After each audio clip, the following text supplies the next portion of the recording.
Good evening and welcome to the Ysleta Independent School District's meeting of the Board of Trustees. The meeting of the Board of Trustees is a meeting of the board that the public is allowed to attend.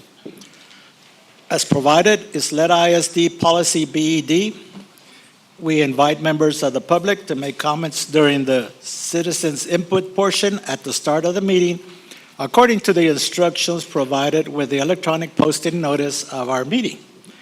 Legally, the board may listen but may not enter into a discussion on the matters in citizens input. We remind everyone that this is a board meeting, often attended by students, and ask that we all conduct ourselves in a manner that best represents the values and traditions of the Ysleta Independent School District. This meeting of the Board of Trustees is called to order at 6:03 p.m.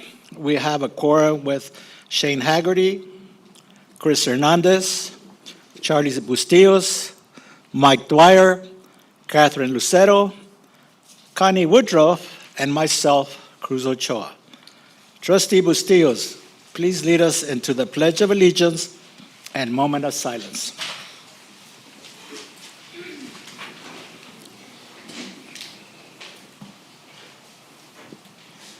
I pledge allegiance to the flag of the United States of America and to the republic for which it stands, one nation, under God, indivisible, with liberty and justice for all.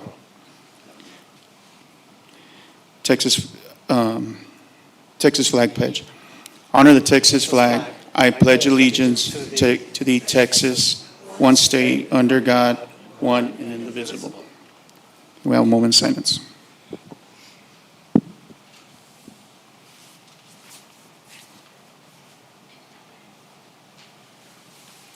Thank you.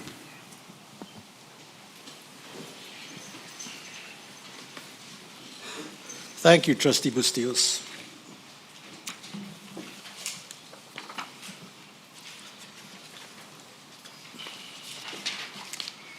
Dr. De La Torre, do we have recognitions and introductions this evening? Good evening, President Ochoa, members of the board, and esteemed guests.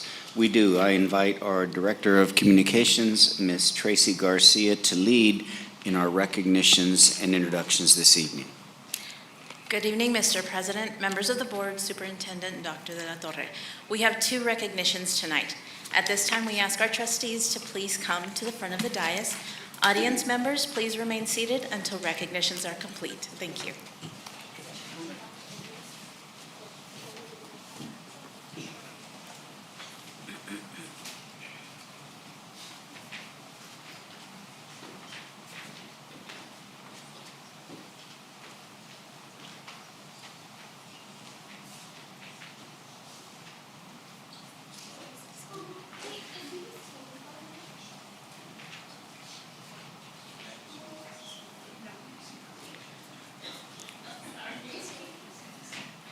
Our first recognition is in honor of Del Valle Middle School student Devin Rios, who displayed great bravery and strength during a neighborhood emergency in April. On a Saturday morning, Devin and his mother were awakened at 5:30 a.m. by the sound of shattering glass. They looked outside and found their neighbor's home engulfed in flames. Without concern for their personal safety, they ran to the burning home, helped pry off the wrought iron bars on the window, then pulled their neighbor to safety. The neighbor was taken to a burn center while Devin and his mom were treated at a hospital for their injuries. Devin's actions demonstrate that he is not only brave, but also selfless. His strength of character and willingness to help those in need were on full display that Saturday morning. Their actions saved a life, and we are proud to honor Devin with this month's President's Award. Ladies and gentlemen, please help me welcome our June 2024 President's Award recipient, Devin Rios.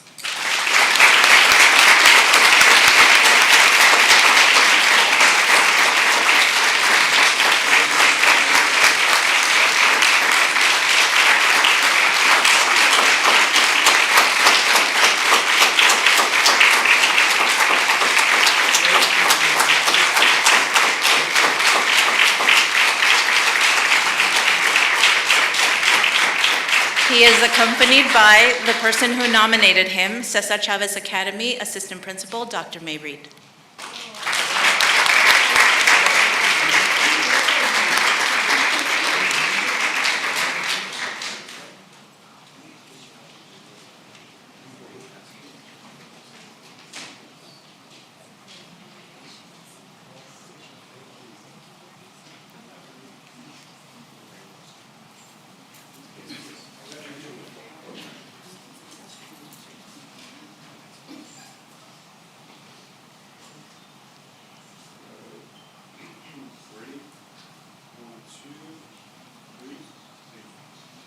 Let's give Devin another round of applause.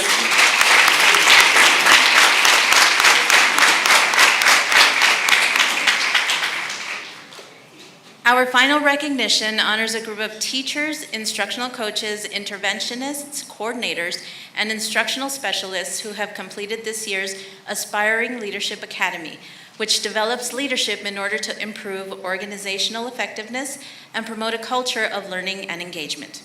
The Academy is led by Director of Mentoring and Teacher Quality, Naomi Esparza, Associate Superintendent of Elementary Schools, Irene Ahumada, and Associate Superintendent of Middle Schools, Jessica Macias. Ladies and gentlemen, please help me welcome this year's Academy participants from elementary schools and central office, beginning with Rosemary Camacho.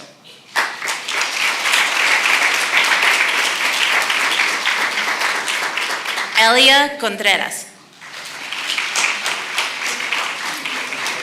Vicky Deloach.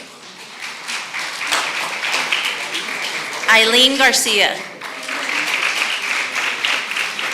Tibitina Herrera. Rachel Ortega Garcia. Kimberly Quintana. And Michelle Sanchez.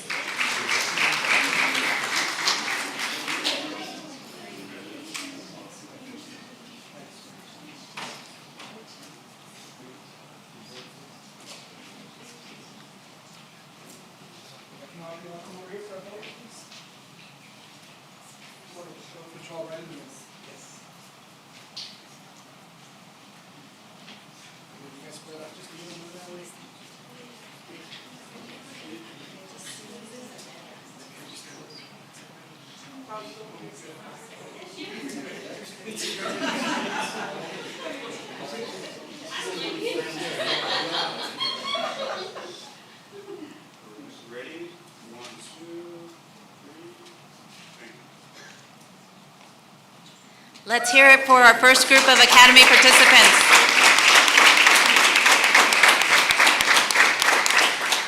And now please welcome Academy participants from our secondary schools, beginning with Luann Baker.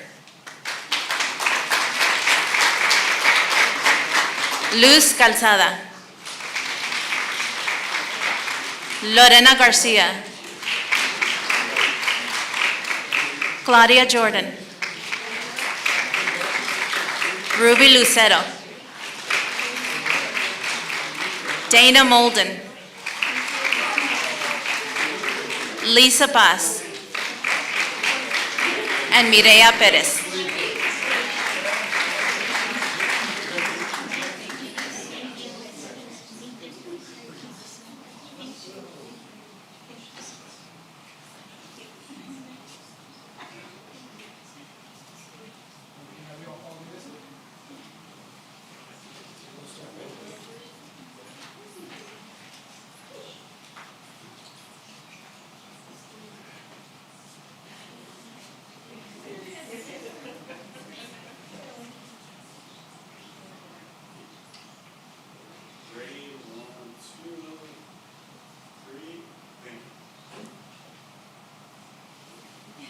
Let's hear it again for our aspiring leaders.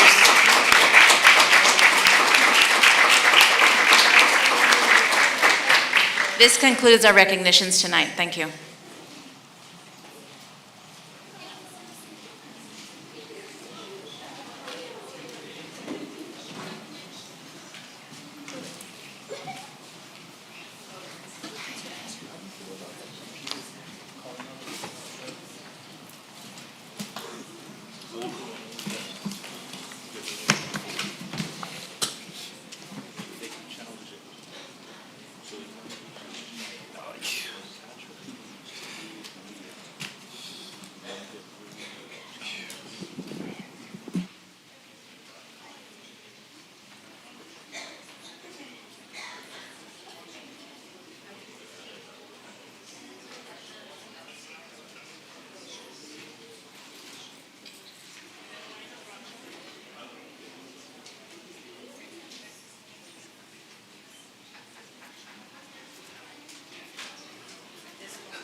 All right, thank you. At this time, we'll have citizens' input. Trustee Lucero, do we have citizens' input this evening? No, President Ochoa, we do not.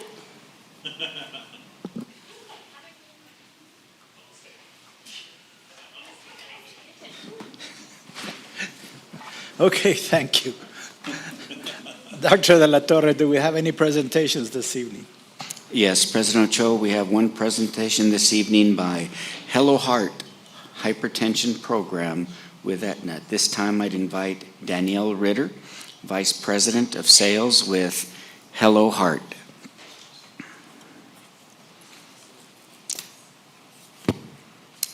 Good evening, President, Board, and members of the district. My name is Danielle Ritter, and I'm the Vice President of Sales for Hello Heart, and I've brought along Stephanie as well. Hello, everyone. Thanks for having us. My name is Stephanie Campbell. I'm a registered nurse by background. I'm excited to be here to talk with you a little bit about Hello Heart and share our mission, which is to help individuals better manage their chronic condition with technology and behavioral science. So before we start, we have a question for the board. Anybody up here who has personally or knows anybody who has experienced high blood pressure, high cholesterol, heart attacks, or strokes? Just kind of give me a little nod. Yeah, here we go. All right, perfect. Well, you are not alone.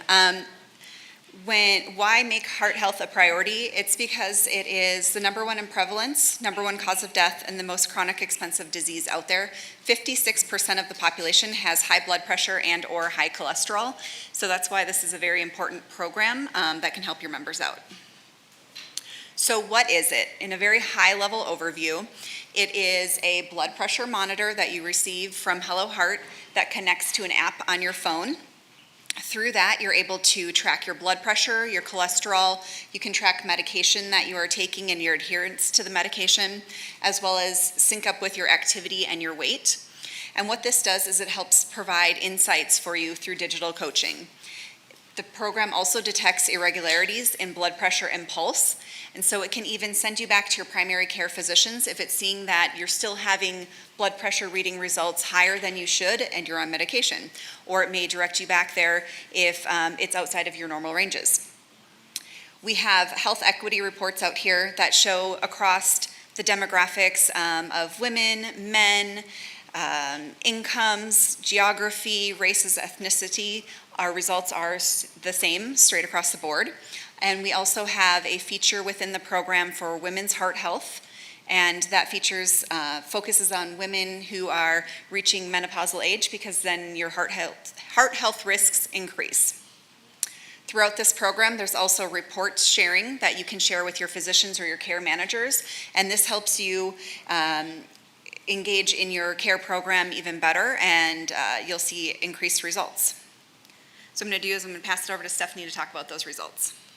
So we have a validated study that's been awarded our certificate by Validation Institute.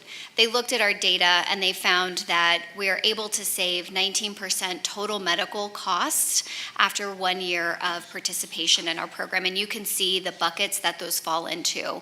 So as individuals engage in their health through our app, they have less visits in the ER, they have less days in the hospital, and then what we see is an increase in primary care and preventative visits. I like to call that more proactive healthcare and less reactive healthcare, because they can understand it better. What that means for the district is that we estimate, based on our book of business enrollment, that we'd see about 455 individuals enroll over the course of year one. With that 19% savings methodology applied, you'll see an estimated $356,000 in return on investment or net savings, which is a 1.3 to 1 ROI. So very exciting. The next slide really breaks down the numbers, but I think what you'll see is, and you can look at this more in your own time, it's very detailed, but basically walks through how we got to these projections. From a contracting billing standpoint, it's very easy to contract with Hello Heart because we are actually a addition to your services that you're already receiving through CVS and Aetna. It's a simple addendum to the contract that you have there. We have straightforward and competitive pricing at $588 per year for the member that enrolls and is using the program. You only pay for the people that are using the program. So if they enroll in it, that's when you get billed for it through claims billing. It's all based on claims billing. And then after that, we do quarterly billing on a look-back basis to see if the members are still engaged in the program. If they are, then you're billed at $147 per quarter for the members that are engaged in using the program. We do offer performance guarantees and clinical outcomes for the program as well. So at that point, we'll open it up if you guys have any questions that you'd like to ask us. All right. You mentioned $147 quarterly for whoever uses it. What exactly do you provide for that $147? Absolutely. So the first year, that's a great question. The first year, it's $588 for that member for the first year, and then afterwards, it's billed quarterly at that $147. They receive a physical blood pressure monitor as well as an app on their phone. It Bluetooths, that monitor is a Bluetooth monitor, so it actually sends the information straight to your phone where it tracks it. And that's where it will keep track of your trends. It will give you health insights based on what you're engaging with in the program. And it has the clinician reports in there. Also in that is all of the mailers, the enrollment events, all that. It's all inclusive in that pricing, so we don't charge anything extra for enrolling or implementation. How big is that monitor? I mean, that blood pressure monitor? This big. Okay. Is it under warranty for the life of as long as the person has it? Yes, we can get you a new monitor if there's something wrong with your monitor. In fact, if you tell us that your batteries have ran out, you just simply say on the app that you need new batteries, and we'll mail you new batteries even. Okay. What's the cost of that device? I'm sorry, I didn't What's hear. the cost of that device? Cost of the device? That's a great question. I don't know, because we bill it as a preventative claim for the program as a whole. You can't just buy the monitor from us. So you say it's shareable with your medical doctor and everything else. How does that work? There is an app on your phone, and it's all data that you own, so we don't share it without your consent, and you actually have to physically push the button on your app that says to share with your physician.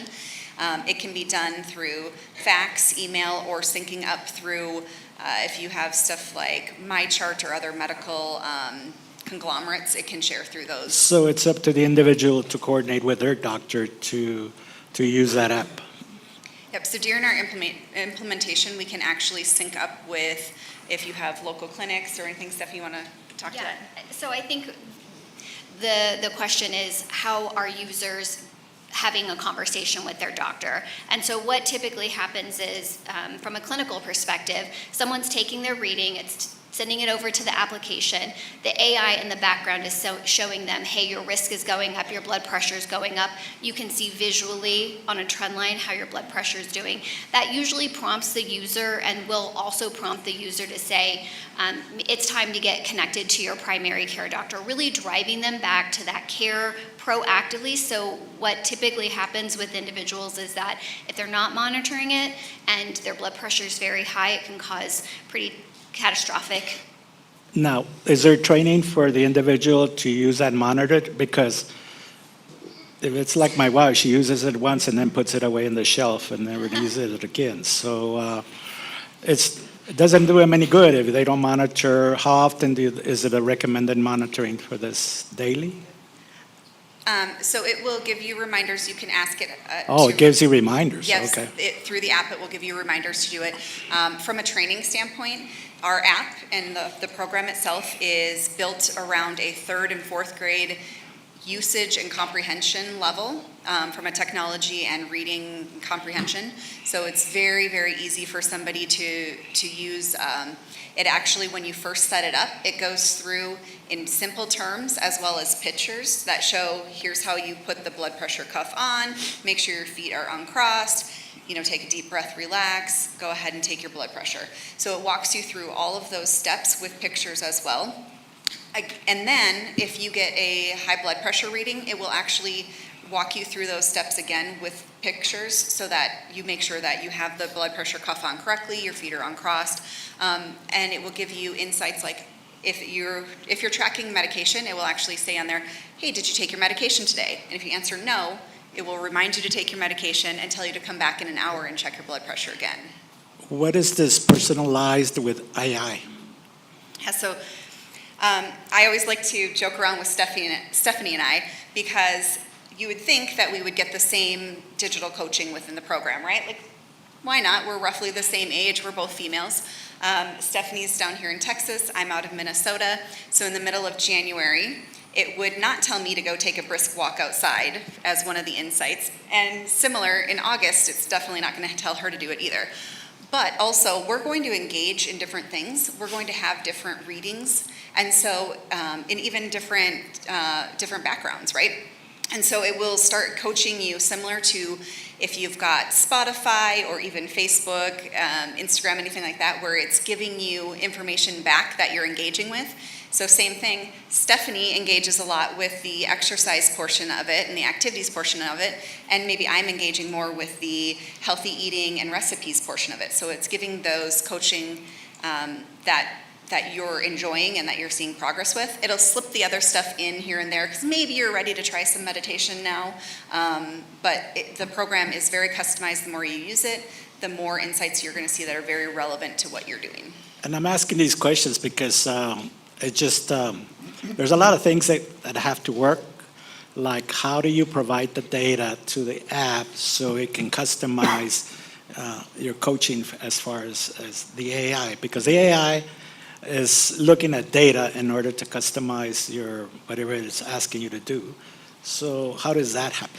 So there's simple thumbs up, thumbs down in there. If you get an insight, you can thumbs up it. I like it. I want to see more insights like that. Or thumbs down. Guess what? I don't like eating broccoli and I don't want to hear about broccoli at all ever again.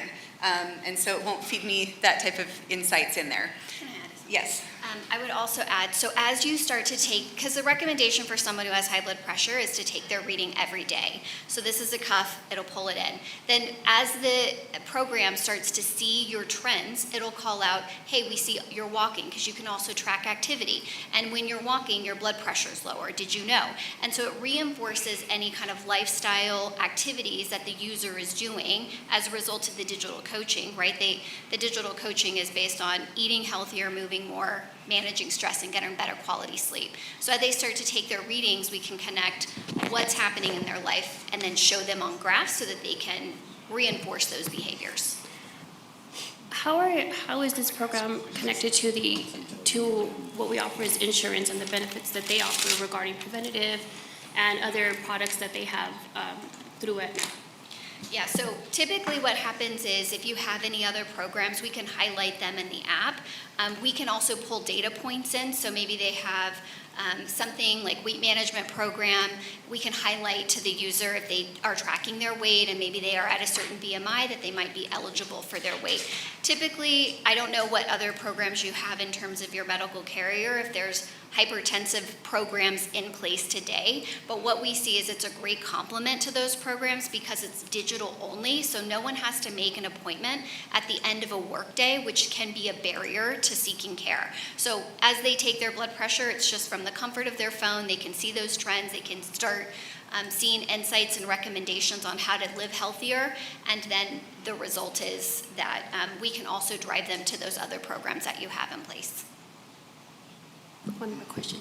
What is it that you guys are wanting from YISD? Is it to have as a product selection for our employees, or what's the ask? So we would love for you to join other entities in your area, like the County of El Paso, who has been a client of Hello Heart and has seen fantastic results over the last year that they've been on it. So we would love to see you add that as a benefit to your employees where they can identify if they do have high blood pressure, high cholesterol, a history of heart disease in their family, or reaching menopausal age, so that you can offer this and really help prevent some of those catastrophic events. Now, I'm still going back. So a lot of us own the Apple. And there were already some apps in there that record our exercises, our walking, our everything else. How does that work hand in hand and pull data from that as well? It does, so that's fantastic. If you're already using those devices, it can actually sync up to the Hello Heart app, and that's where it will gather even more insights in saying, you've increased your walking, or you've increased your stairs, and it will connect those dots to you, because I think we'd all love to say, hey, I ate a salad and I lost 3 pounds, right? We want to see those instant results. So being able to make that connection back, yes, I have increased my walking by 5 minutes a day, or X amount of steps, and look at that direct result. So it is putting that dot-to-dot connection back for you. So the training is provided for a lot of our personnel that can take their phone, even if it's an Android, as long as it has the app, and they will be trained how to manage that with monitor and everything else. Yep, we have an entire implementation team that works with the district, and we go through everything from our communication strategy to train the trainers to on-site enrollment events. We participate in health fairs and benefits fairs. So we're there every step of the way. Your members can actually reach out and connect with our help team. And so if they need assistance with anything or have questions, they can reach out via the app. And anything you want to add on that? No? Is there a 24-hour call? It is 7 a.m. to 7 p.m. Central. Central, okay. All right. You have answers for all my questions, that's good. Any other questions? Could you, well, first of all, thank you for being here for the presentation. And could you go to slide 4, please? Was it slide 4? There was a slide, you had mentioned that there was going to be savings or return of investment. It said more information on slide 4. I think that's, yeah, so it says 356,000. Yeah. Could you explain? Yeah, so how we arrived at 356,000. We took the population of covered adults for the district, which is 5,600, and we estimate, or what we see typically is that we enroll 8 to 12% of those covered adults. That's who our program is really geared at helping. Things that could impact that 8 to 12% are communications, gating criteria, basically who do you set can enroll in the program. Now, if everyone, and what we got from the Aetna claims information is that your hypertensive individuals are spending $7,200 per year total medical without pharmacy data or pharmacy benefits. So if every 455 enrolled and they spent $7,200 that year, we would save 19% of that based on the Validation Institute Savings Certificate. Minus our fees is how we arrived at 356. Who's VI, Validation Institute, they're an organization independent of Hello Heart that looks at companies like ourselves to vet and validate the savings. So they did a cost savings analysis, looked at our data, and then that's how they found the... So it wouldn't be our employees seeing the savings? The savings is back to the district. So you're spending money on individuals, right, annually for their care. That includes ER visits, it includes inpatient stays. What Validation Institute is saying is that after 1 year of participating in the program, they looked at a matched cohort analysis, so Hello Heart users and non-Hello Heart users. And after 1 year of participating in the program, the non-Hello Heart users spend went up, and the Hello Heart user spend after 1 year went down. And the cost savings combined is 19% because the people in Hello Heart had less days in the hospital, less ER visits, more proactive care. They got in front of their doctor more often as a result of the prompts that we have in the app. And then the other group that did not participate in Hello Heart had more ER visits, had more days in the hospital, that kind of thing. Did that explain it a little bit better? So it's kind of hypothetical and based off assumption? It's based on true data. I mean, we've seen this repetitive in our case studies, and we're happy to share one with you so you can review it. But essentially what we see is every time we enroll someone with Hello Heart, you're going to see a savings because individuals who participate in our program and they're really engaged in the program because it's digital only and it's very easy to use and fun, they better understand their condition. They get into their primary care doctor far more frequently, 52% more is what Validation Institute found. So they actually looked at a group of individuals who participated in non-Hello Heart. Does that? Yeah, thank you for explaining that, and I would be interested in seeing that case study. If you can Absolutely, get yeah, that to happy us. to send that. Great, thank you so much. One more question. How much of a cost savings has the county shown with participating in the program with you all? That is a fantastic question. Brandon, do you know? Or Randy?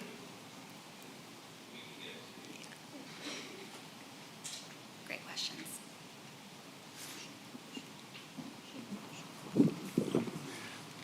Ms. Leeper, don't we have Aetna insurance and that takes over after we pay a certain amount?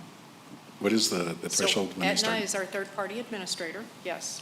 And I'm curious if I may ask a couple of questions. The cost only applies if for an enrollee. So if someone doesn't enroll, we don't pay anything, correct? Correct. All right. And for savings to the employee, if they have a cost share portion when they have a claim for hospital admission or for a doctor's visit, they should have less cost share or less cost altogether because their health is improving, correct?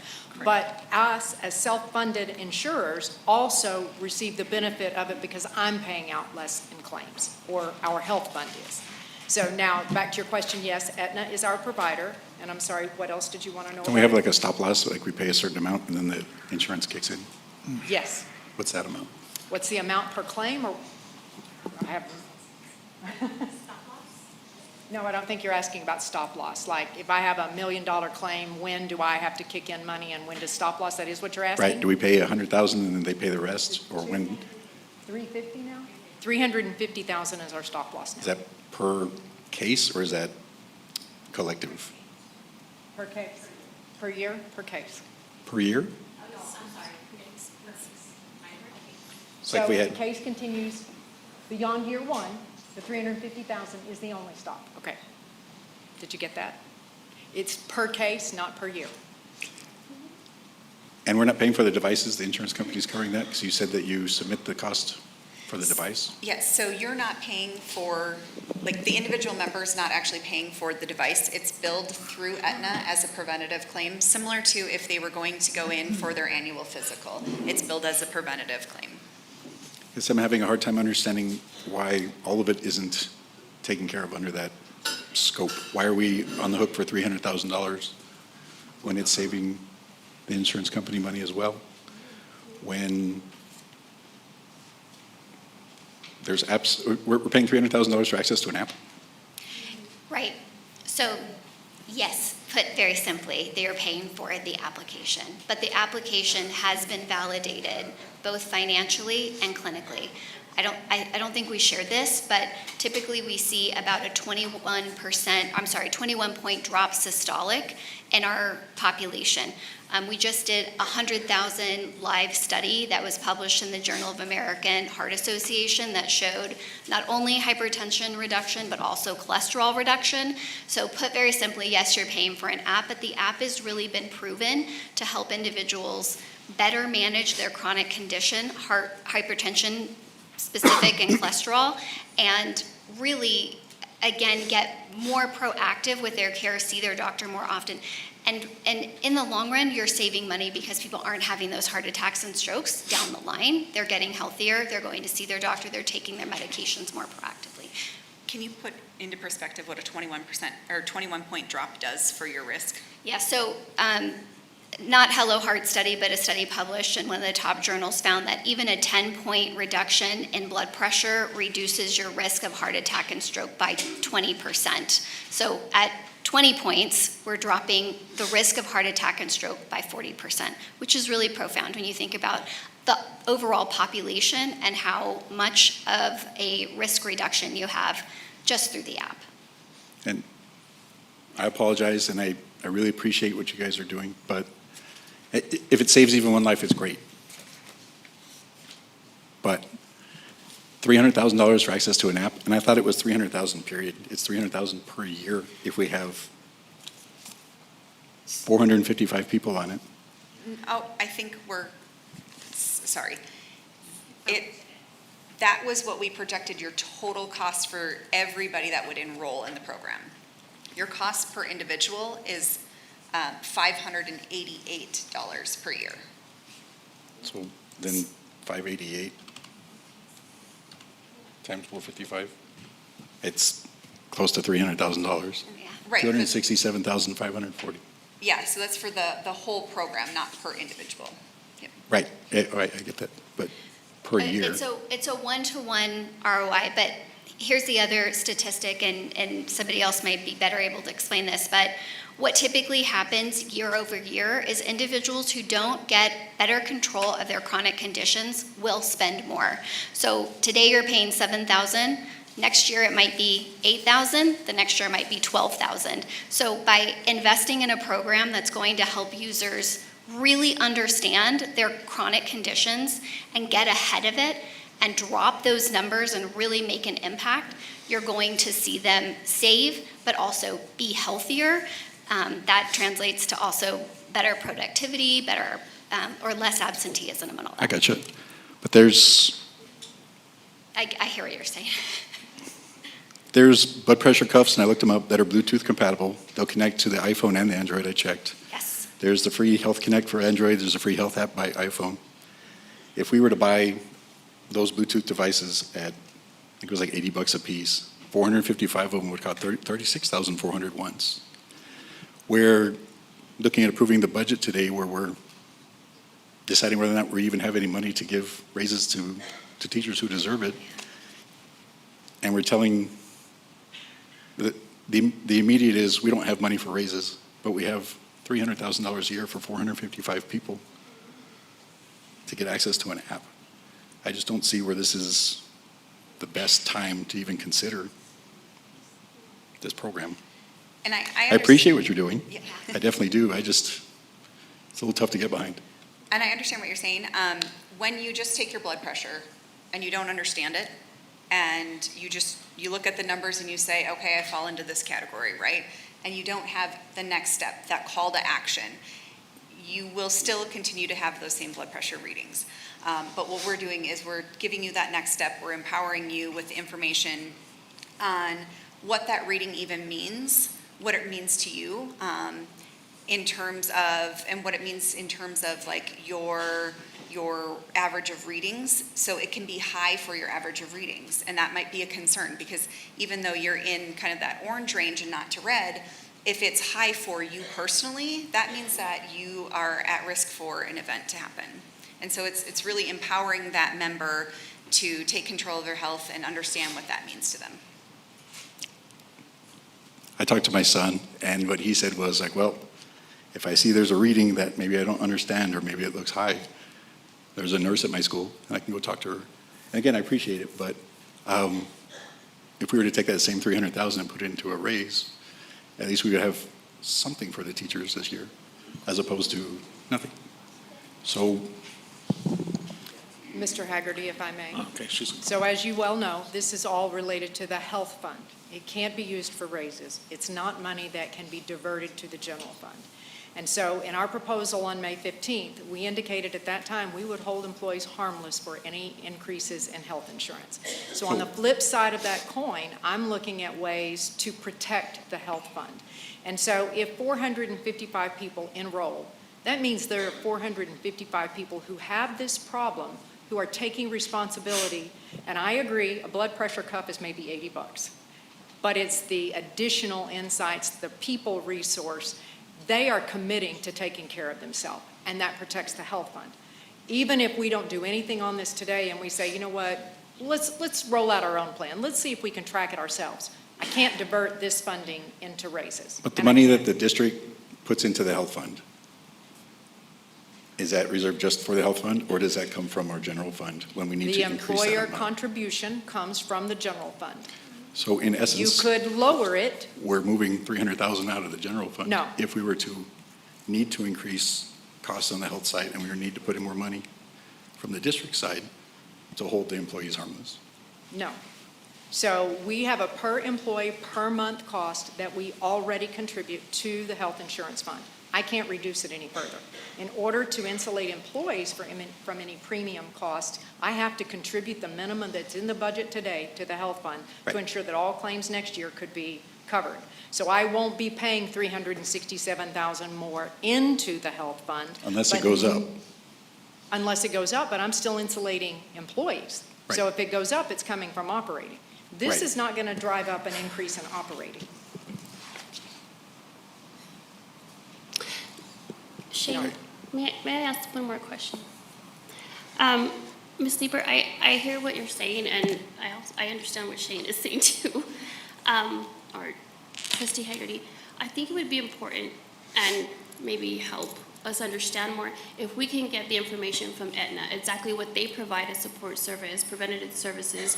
If an employee can pick up the phone and say, hey, my blood pressure is high, can they speak to a nurse? Whatever it is that they're doing at their own preventative, and how are our employees maximizing that benefit? I think we would like to make a more informed decision. Absolutely, and we can certainly do that. Keep in mind that we evaluate health insurance and benefits on a calendar year. So we won't be looking at what happens until later in the fall, and I'll be happy to bring Aetna in, and we can reevaluate and reassess at that time. But you'll be able to talk to them, see what Teladoc offers, and what programs might already be included. Can I make one more suggestion? Having worked as a nurse in the ER and also at a health fund or as a care manager, essentially, what I can tell you is it's really difficult at the end of a long workday for someone to call their nurse and just have a 30-minute conversation. It requires a lot of interactions, and those are barriers to care. Our app is from their phone. It's instant insights. It's very hyper-personalized. It shows you how you're tracking over time and what impact is having on your blood pressure and cholesterol. I hear what you're saying. I think it's just really difficult to engage someone over the phone, and they have to have the time to do it, to get away to the nurse, and that I don't know that they're going to get that kind of insight that they would get. But they're not getting it from a person, they're getting it from a Right. chatbot. Right. Well, it is all digital, but 21 points systolic reduction, you're not going to see that anywhere else. We're the best in class, period. We've done studies over several years, I think 3 years, with 100,000 individuals, so those results stand for themselves. But I hear what you're saying. Ms. Leeper, if this board decides not to approve this contract, what could we do with that $300,000? It stays in the health fund. It just stays Keep there? in mind, I'm not spending that $300,000 unless you enroll. Well, if no one's enrolling, there's no spending. It just stays in the health fund, which you need to Is leave. there, I'm sorry, is there a minimum requirement? No. So if one person wants to do it, That's fine. Right. It's on us to enroll, and if we enroll no one, there's no cost to the district at all. And then 10 people enroll, use it once and never use it again, we're still paying $600 a year, every year. That's right, but we've been validated to save at least 19% cost savings. So even if 10 people enrolled, the chances are not everyone would stick with it, but the majority of those who do get on and are engaged will see a reduction, will see a drop in their spend. But we're paying for all 10, because You are don't paying see- for all 10, but you'll still see the return on investment because those individuals get better control of their chronic condition, go to the ER less, have less days in the hospital, get to their preventative care. the ones that don't use it, If they don't use it, you're right, they're not going to see a savings, but the average savings is 19% across the board, including those that enroll but don't engage. and I don't see them coming in saying, I'm not using it anymore, because then it makes them look like you don't care about your health or something like that. Right. We also have a team of individuals strictly dedicated to reaching out to those to re-engage, because the point of the program is to help them be healthier, not just to get them to enroll and give them a cuff. So we want them to be looking at their blood pressure regularly. We give them emails. We can use campaigns like Heart Health Month to re-engage them. We'll even go as far to send them batteries so that they don't have to come out of pocket for that. So we really are looking at ways to keep them engaged in the program. Fantastic questions. I appreciate it.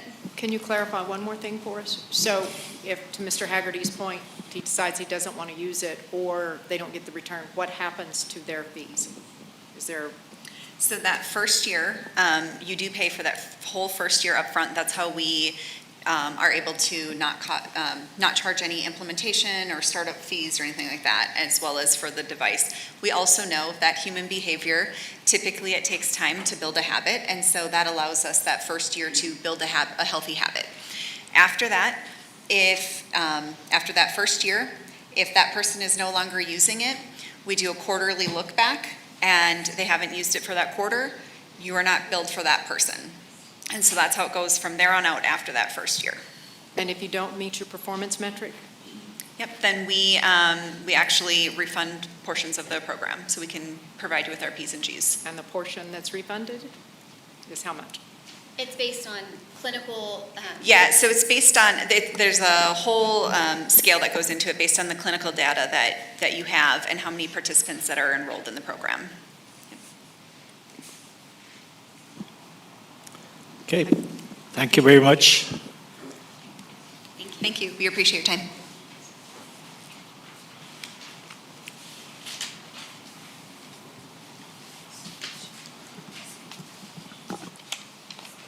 Okay, as a taxing entity, the district is required to provide an annual forum for the public to provide input on the district's proposed budget. This is a hearing for that purpose. The Board of Trustees appreciates your attendance and welcomes your input during the public hearing. Please observe the following rules. Individuals wishing to speak are limited to 3 minutes. After the presentation, we will take the public comment on the proposed budget for 2024-2025. And we will also reorder the agenda by taking up the budget action item after we hear from our public comments. Dr. De La Torre, do you have a presentation on the proposed budget for 2024-25? Yes, President Ochoa, members of the board, guests, our Chief Finance and Operations Officer, Ms. Lunley Leeper, will lead the proposed 2024-25 budget presentation. Good afternoon, or good evening, President Ochoa, members of the board, and Dr. De La Torre. This evening, I do have a very short budget presentation. It will reiterate what was presented to you in May on the 15th. I would like to mention before I get started that over the course of this last month, I've had the opportunity to visit with almost every one of you individually. You've asked many great questions. You've expressed concern about the recommendation for no raises and no stipend this year. I know that's a heartfelt concern for all of you. I do appreciate your questions, your involvement, and I know this is not a fun budget, but we're going to get through it together. So there are legal requirements for whenever we get ready to adopt a budget, and the first is that I discuss property values with you. So you may recall that every year on July 25th, CAD certifies property values for the year, and that's what property tax revenue is based on. Last year on July 25th, they certified a value of $7.1 billion. This year, preliminary values provided to us on April 30th indicate that we have $8.7 billion in preliminary property value, an increase of nearly $1.61 billion or 22.5%. Now keep in mind, these are preliminary certified values. We won't get the finals till July 25th, and as you can imagine, if an individual homeowner is seeing a 22.5% increase in their home value, they're down at CAD arguing about that value right now. So you will see a pretty considerable decrease from this proposed value or this preliminary value by the time it's certified on July 25th. Now our foundation payments that come from the state will be based on the current year's property values. And we get those foundation payments in the next September and on through the year. As I mentioned, this is the same budget that you saw on May 15th. I am recommending a use of unassigned fund balance in the amount of $13.9 million in order to meet the need for the expenditures we're expecting next year of $404.9 million. That is in the general fund only. In the Child Nutrition Fund, I am also recommending a nominal use of fund balance to the tune of $1.5 million. There's a healthy fund balance there, and because this is a federally funded initiative, we are required to maintain a a range of fund balance. We can't have too much in this particular fund, and right now it's healthy, and we are making some adjustments so that next year we won't be using fund balance. I believe you've received some information on that. We're going to use the Thrive Kitchen to provide meals to 3 other campuses, which will help us with our difficulty in filling child nutrition positions. And so this will also save money. We are also eliminating sugared fruit juices because the new initiative is going to address any sugar content in student meals going forward. So, and then in debt service, that is balanced, that is supported by a levy in the tax rate. We receive $49 million, and we will spend $49.9 on debt service. So if you add all of those funds together across, you'll see that the total proposed budget for the 3 funds we're required to adopt is $481.2 million. When we look at it by budget, the budget by fund and function, which we're also required to do, you can see that 66% of our budget is devoted to instruction. That means goal number 1, academic achievement, student success, 66% of it goes there. That includes teacher salaries, administrator salaries, those who are directly involved in delivering academic instruction. And then you can see the remainder of the categories: guidance and counseling, social work, health services, student transportation. All of those are listed there by function. Again, the totals are the same. It's just a different way of looking at the particular budget. And that is all I have. I expect you have lots for me. President Ochoa, members of the board, before we get started, at last month's board meeting, May 15th, Trustee Hernandez said that he was pleased that we had increased the number of meetings, the depth, the detail of those meetings surrounding the budget. And at that time, I told him it was something that we typically did every year. In going back, we far exceeded the level of meetings and detail and interest in the budget development process and timeline. So I owe him an apology. This year has been by far a year where the board has gotten more involved than ever in the past. Well, thank you, Dr. De La Torre. Anybody have any questions? I had one on the child nutrition. I guess I haven't been keeping up enough with budgets, but every time I looked at it in the past, we were always running in the black to the tune of like $4 million of fund balance. And they were saying that the child nutrition, like whenever we needed a new stove or a new oven or something like that, it would come out of that fund balance. When did we go into the red? So we are not in the red in the fund We're balance. healthy. We're projecting we will have less revenue next year. Fund balance for child nutrition. Right, fund balance for child nutrition. We're not in the red in the child nutrition fund. In fact, get your financial statements from last year.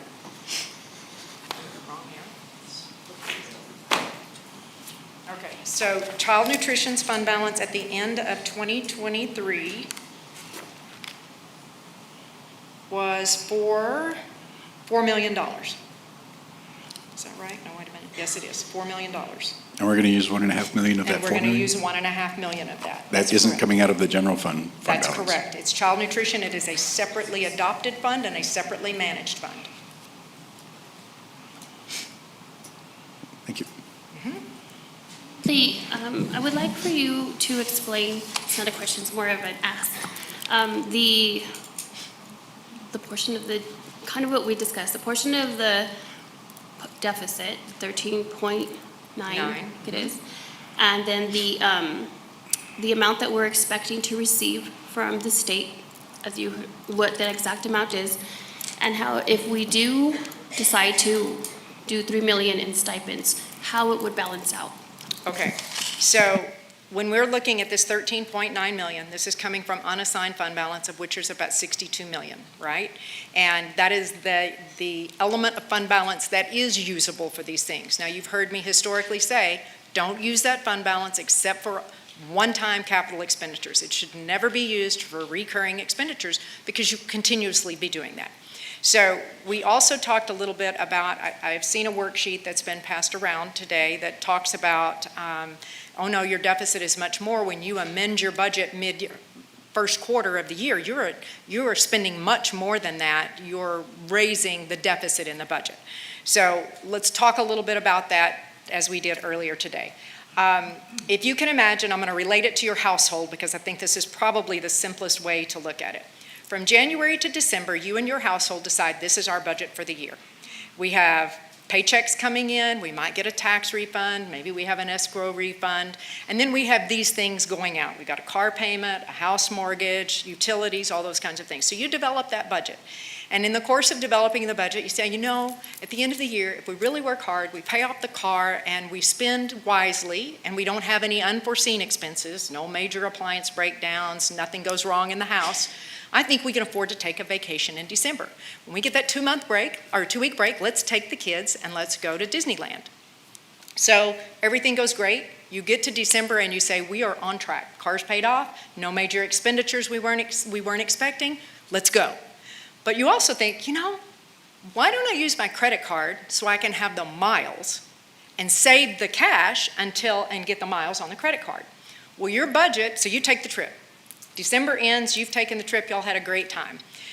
On January 5th, your spouse gets the bank statement and says, woohoo, look, I got $10,000 extra. And you say, oh, wait, whoa. No, you don't, because remember the credit card bill is coming due on January 15th.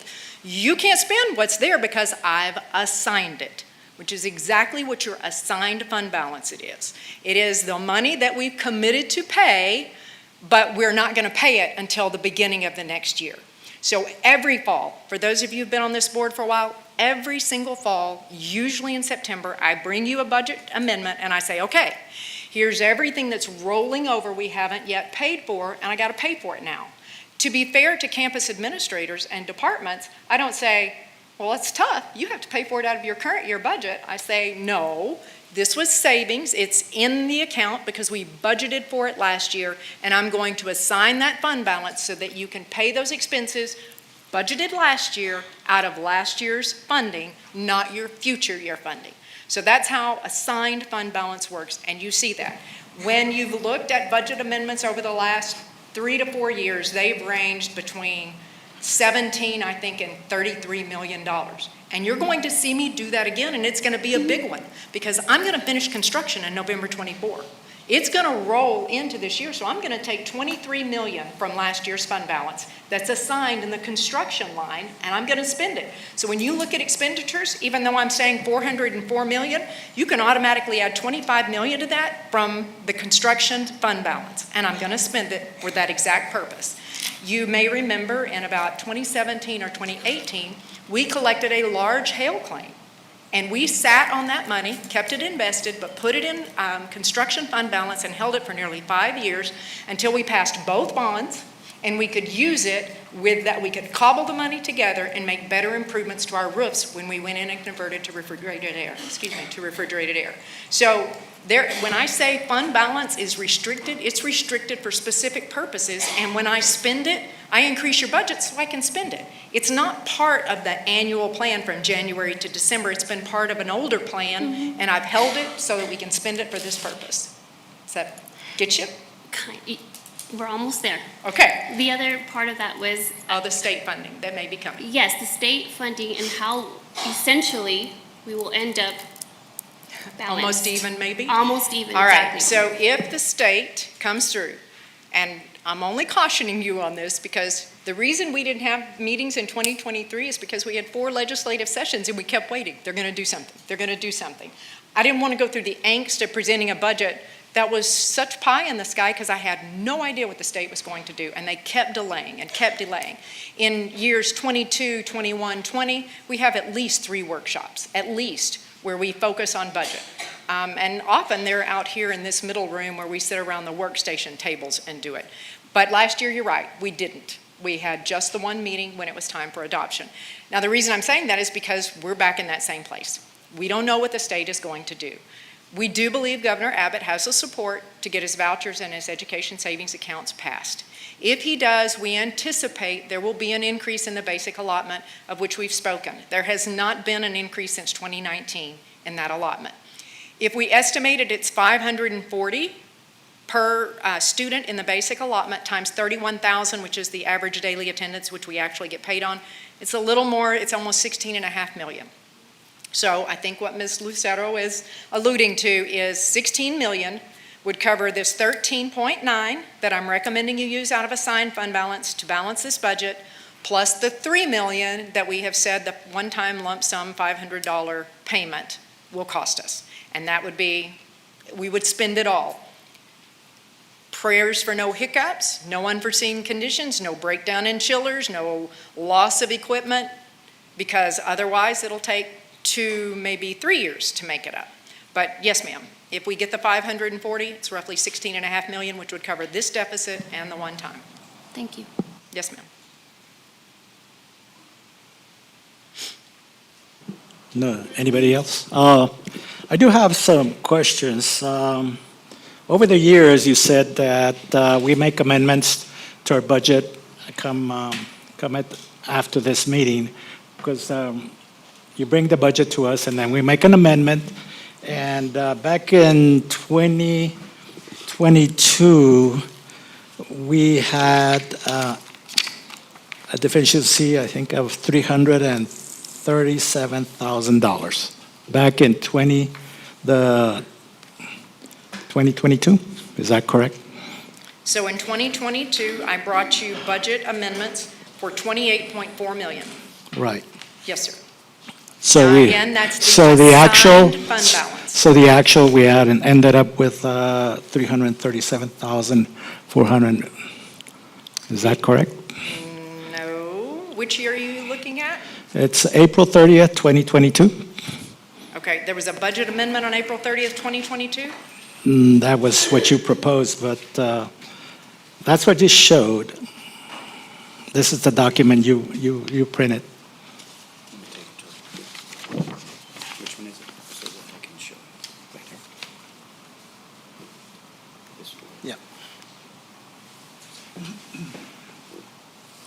Got 337. Well, it was the expenditures, I'm sorry. Just want to clarify, because you put them out every year.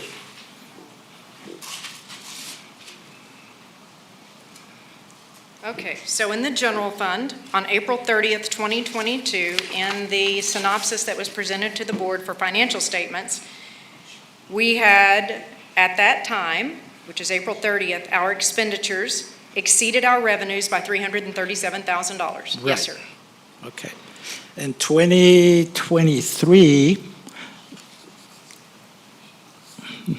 is that correct? It showed 334 million. In expenditures? Okay. Actual. Okay, It's the same document, except it's for a different year okay. than the following year. Is that correct? I don't know. Can I see your document?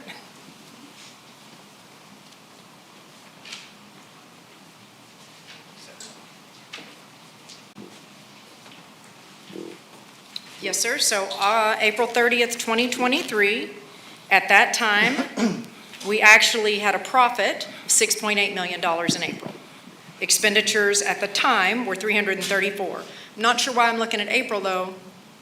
Is there a Well, reason you that's, picked April? That's the ones I had. That's the one I. Yes, sir. These come to the board every month. So, but the actuals come after the amendment that we vote on after this budget meeting? Yes, so when you adopt a budget, that budget is set. Then we move to June 30th when our year closes, right? Mm-hmm. And when the year closes, I still have expenditures we have to cover from this And current year. I looked at those amendments. It was mostly construction and everything else that was required. for Buses, that period. Suburbans, construction, yes, sir. Yes. Then we had this latest one, which you put out on 4/30/2024. Okay, Okay. It showed $342,396,478.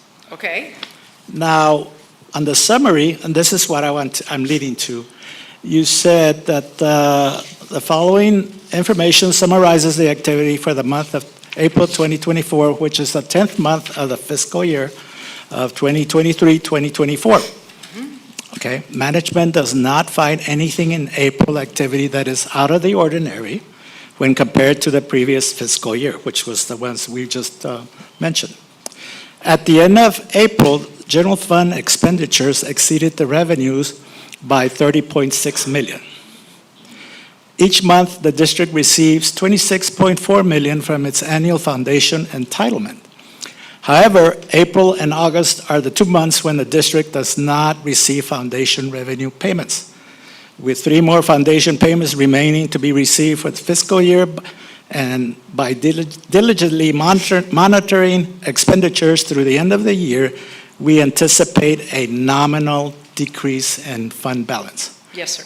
Okay, what's nominal? I'm hoping that I can keep it less than the 6 million we're going to lose in CHARS. Okay.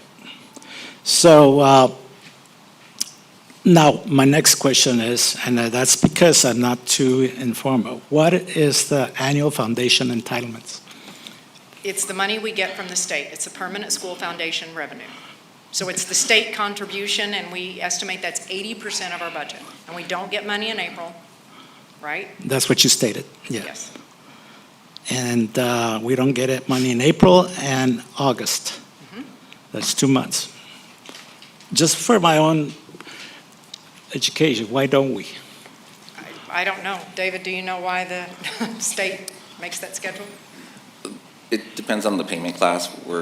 So based upon our payment class, the state has different percentages that are allotted each month from your foundation revenue. And so based upon our payment class, I believe we're payment class 2. Those are the 2 months in which we do not receive revenue, any foundation payment entitlements from the state. And it's just based upon their payment class schedule. So this happens annually? It Every happens year? it happens every year, so there is a schedule based upon our payment class on how much we get per month. And those are the 2 months in which the state has designated that we don't receive any foundation payment. I mean, there are other districts that are property wealthy, and they probably don't receive payments in those months of January, February, or December, January, and February. But since we are heavily reliant on state aid, they pretty much give us about 10% each month, with the exception of those 2 months. Okay. And the amendments that we'd have the last 2 years have really pushed up the cost. Do you foresee that for this year? Yes, because I had 23 million in construction money that I'm going to spend. So yes, if you recall from last month's presentation, I showed you how much was in construction. Well, that's in a former budget, right? It's sitting in savings right now. It's not in the 404 million. No. So when I come back to you, I'm going to say, I'm ready to pull that into a budget so I can spend that money. So this 30.6 million you just saw in expenditures that exceeded, that's part of the construction in the budget amendment that I rolled over, and it was presented to the board on August 23rd, 2023 for 28.3 million. And then we amended the budget again. We brought it to the board part of it was for security. We got some money from security, right? 735,000 is what we added, but we also added expenditures. So that one netted to zero. We added revenue and we added the expenditure side. And then if you recall, we adopted a deficit of 5.7 million for raises that I pushed into fund balance. I had to set up a budget for that. So those two together, the 28 million for construction and the 5.7 million from the raises, were the 33 million that basically you saw in that amendment to the budget to cover the cost of taking money out of fund balance to use it for the purposes we've always planned to use it for. You just reminded me of security. I know that a lot of these things have been mandated by the state, but without any funding at all. How are we absorbing that? Through the general fund. Right Through the now, general we got fund? 735,000 in operating monies, but we have spent out of operating about 2.5 to cover vests, to cover cars, to cover weapons, to cover ammunition, not to mention that we didn't get as much money as our peer districts did for fencing, for entry-resistant film, and all those things have to be done within a limited time span. So in order to meet the requirements for the new safety standards, we're paying for it. We didn't get them because we had already put We in were it so in our, far ahead of everybody else. Yeah, we They had said, it in "You our don't bond." need as much money. we had it in our bonds, so said, hey, the state said, hey, you guys already did it, so we're not going to pay you. Reimbursed you for that. We didn't keep the receipts, so we could. Do I have receipt? Oh, believe me, if they come back and say, hey, you have pre-award authority, I have it in detail. Salaries for the new officers, is Yes, that sir. included in that also? Yes, sir. Because if you can imagine, we had to create a different level of Training. security guard. We had to have armed defenders versus our regular Right. security officers who are not armed, and that's a difference in the salary structure. And those are all that are not funded by the state at all? We're, well, I All mean, but minimal. 735,000 is funded by us. They Right. funded 735. Okay. You said that we have 62 million in unallocated fund balance. I have, wait, wrong one. I have, at the end of the last fiscal year, I had 62.4 million in unassigned fund balance. So this year it'll be, is it 49?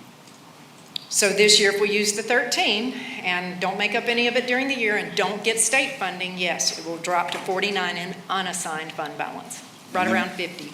What's the percentage we're supposed to be at? Our percentage is between 10 and 15%, unassigned 10 to 15% of next year's budget. So 10% would be 40 million, 15% would be 62. 60. Thank you. Yes, sir.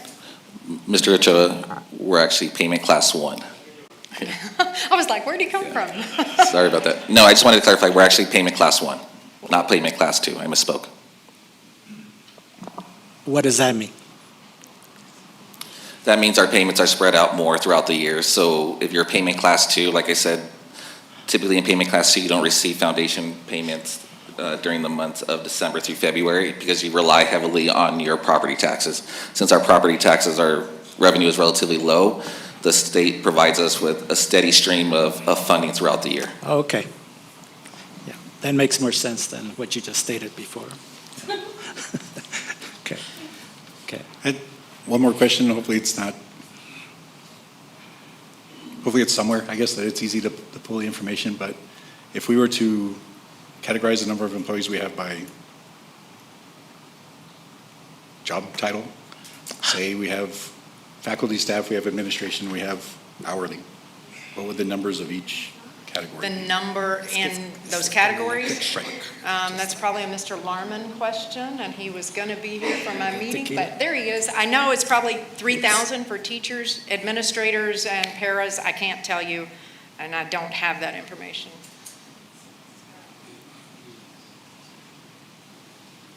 I'll let him come tell us how many admins and hourlies. Hi, Mr. Larman. Welcome. Do you have it off the top of your head? You're so awesome. Thank you. Okay. So this year we have a total of 92. Well, wait a second. What'd you ask me, Mr. Haggerty? The number of administrators, the number of faculty and staff that would be salaried, and then the number of hourly. So you're the talking number- about the total. So if I have Hourly 6,000 employees. employees, how many are teachers, nurses, librarians, roughly? How many are hourly? That's not that. And then how many? That's are okay. admin? I'm like, no, that's not what he's asking me for. That's okay. I think roughly 3,000 are teachers, nurses, librarians. I think 3 administrators, right? And everything else, so 3,300 from 6,000, 2,700 are hourly. It's like 3,000, 3,000, and 300? Sure. That's fair enough.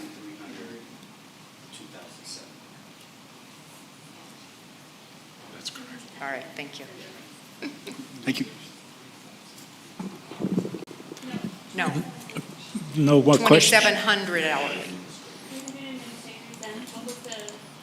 3,000 teachers, nurses, librarians, 300 administrators, and 2,700 hourly. Rough numbers. Okay. If there's no other questions, thank you, Ms. Lieber. Oh, Yes? Oh, so we're in public hearing right now, right? So there could be further discussion when we're in action item? Yeah. Okay.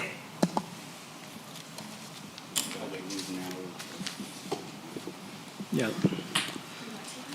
Okay. Let's see. Secretary Lucero, is there anyone signed up to speak? Yes, President Ochoa, we are going to start with Ms. Carmen Hernandez.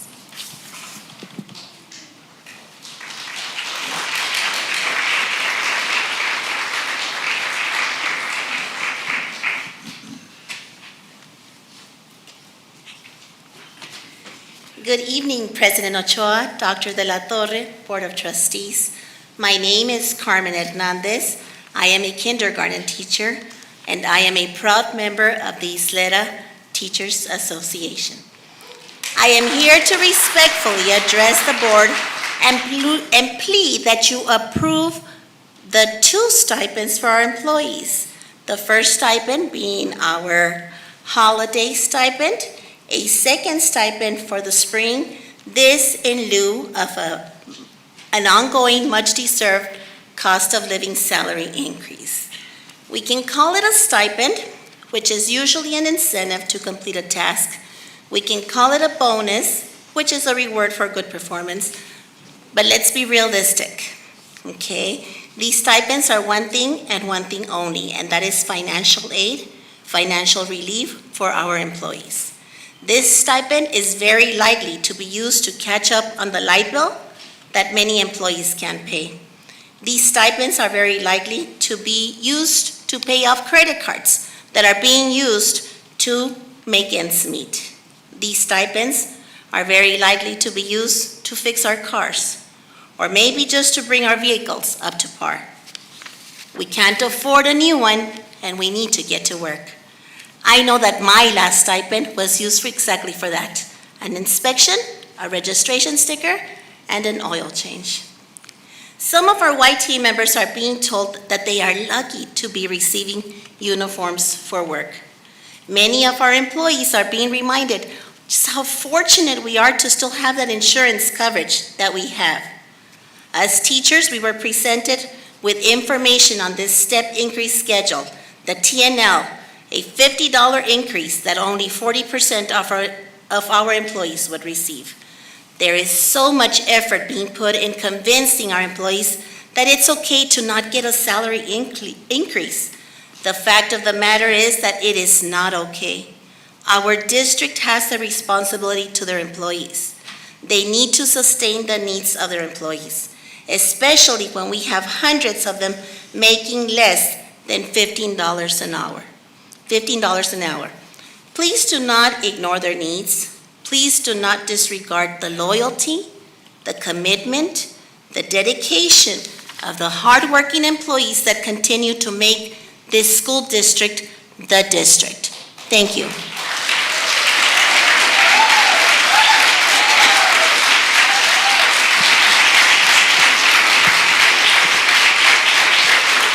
Thank you, Ms. Hernandez. Our next speaker is Heather Conyer.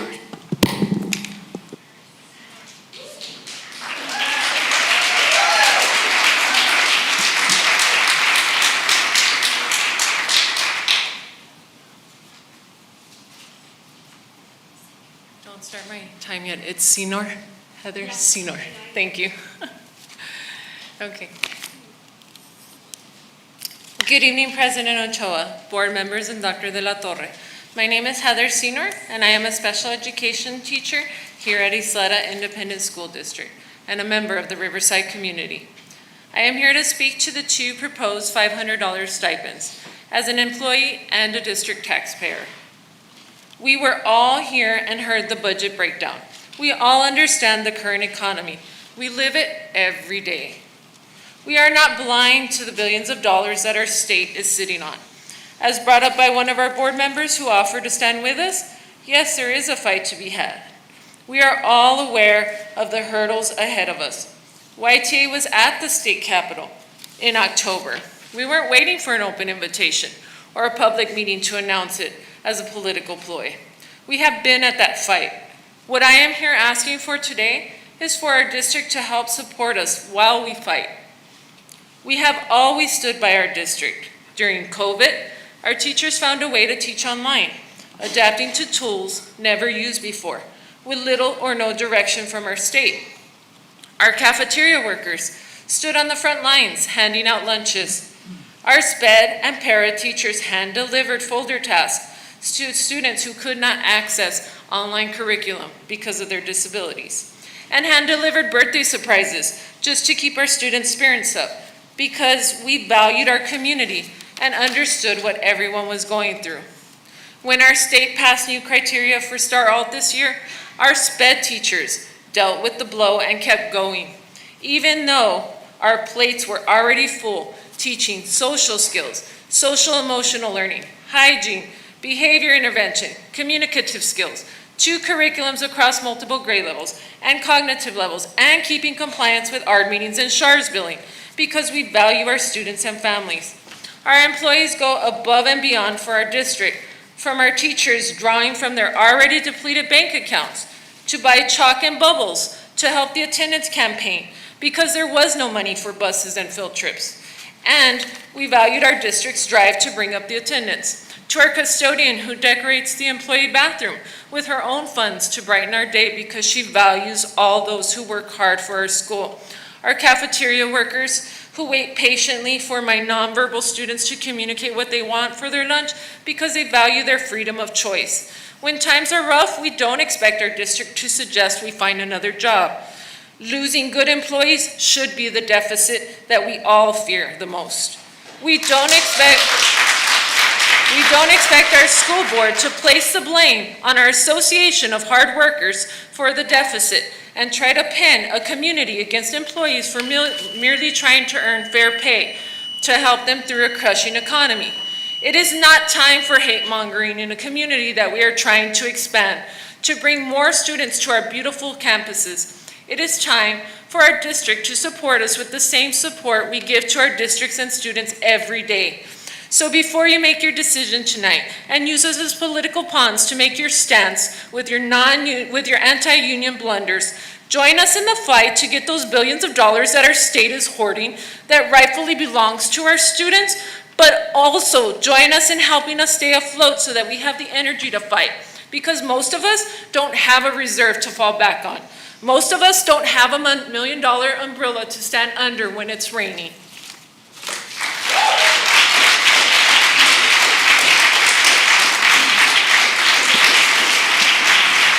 Thank you. Our next speaker is Jeff Senior.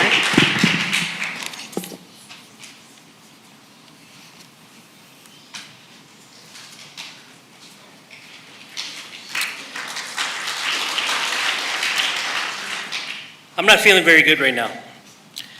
This morning I had 3 teeth removed and 3 bone grafts put in. And my face feels like it's growing to about the size of a basketball. But I felt it was important to stand here and support my association and union brothers and sisters tonight. Good evening, President Ochoa, Superintendent De La Torre, trustees. My name is Jeff Senor, and I'm a proud product of this district. I grew up in this district and attended schools in both the Hanks and Riverside area, and eventually graduated from Riverside High School in 1994. I went off to school and came back to work in this district in various capacities as a tutor, substitute, paraprofessional, special education teacher, and support teacher at central office. Along the way, I had the opportunity to meet and work with many educators at various levels, from our hourly education support staff all the way up to our administration.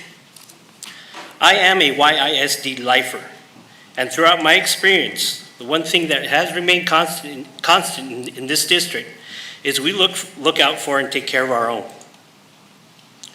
As many of you know, I have been elected as president of the Ysleta Teachers Association, and when Arlinda passes on that proverbial torch to me on July 15th, it is going to be my job to look out for and take care of our members.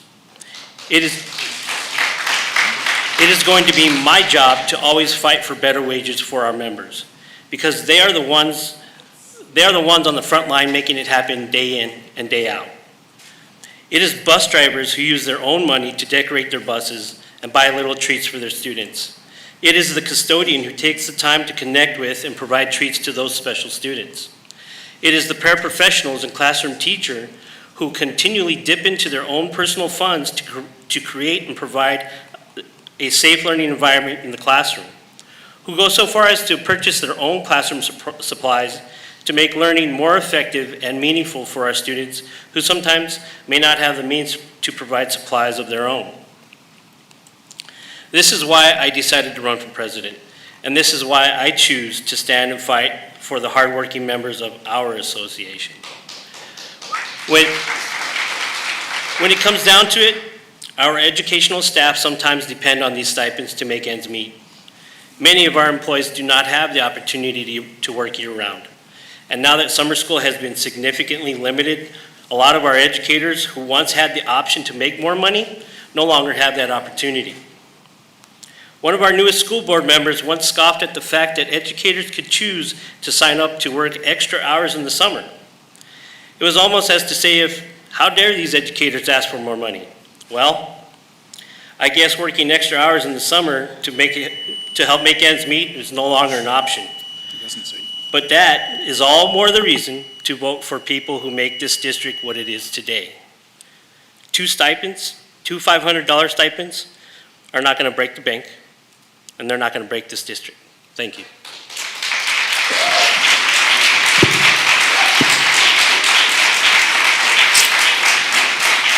Thank you. Our next speaker is Jaime Abeitia.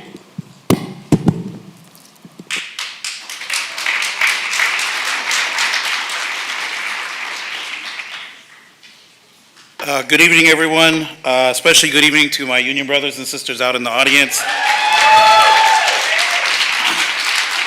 I'm here to send a message actually to the members of the Ysleta Teachers Association to let them know they're not alone in this fight. Tonight, there are representatives of different unions here today to show solidarity for the teachers. We have firefighter unions here, government workers here, nurses and healthcare workers unions here. I myself am a member of the Teamsters Local 988. I am a lifelong member of the United Farm Workers Union. At my day job, I represent healthcare workers. Gone are the days of blaming working people for economic problems. Those days should be behind us. It's not the working people that have created the problems that we have, but it is the decision of this board that impacts them. And I have heard comments from trustees that make it sound like teachers and lunch workers and security workers are somehow some sort of economic burden to the community. But nothing could be further from the truth, because these workers are the people that pass your bonds. These are the workers that put revenue in your pockets. These are partners, not a burden to this community. You guys pay, your starting pay for some of your workers is around $12 an hour. That's about $2,000 a month. When they're not working, there's no money coming in. Now, I don't know about everybody else, but if I don't get my paycheck for a month, it's going to affect my kid. Bills aren't going to get paid. I won't be able to provide for her. I don't know how your workers that make $2,000 a month actually get by without their revenue. So two $500 stipends, that's the least this district can do. This union isn't up here asking for increases like they're giving in other parts of the state because they recognize the position that they're in. They're asking for the bare minimum to help working people get by. And the idea that there are folks on this board with anti-union rhetoric, with going after working class people is shameful. It's a mistake. And I hope that union members throughout this district, because a lot of your folks live in this district, remember that come election time.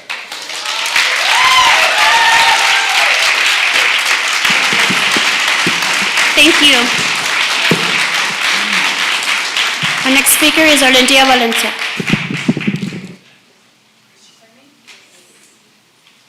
Arlinda Valencia.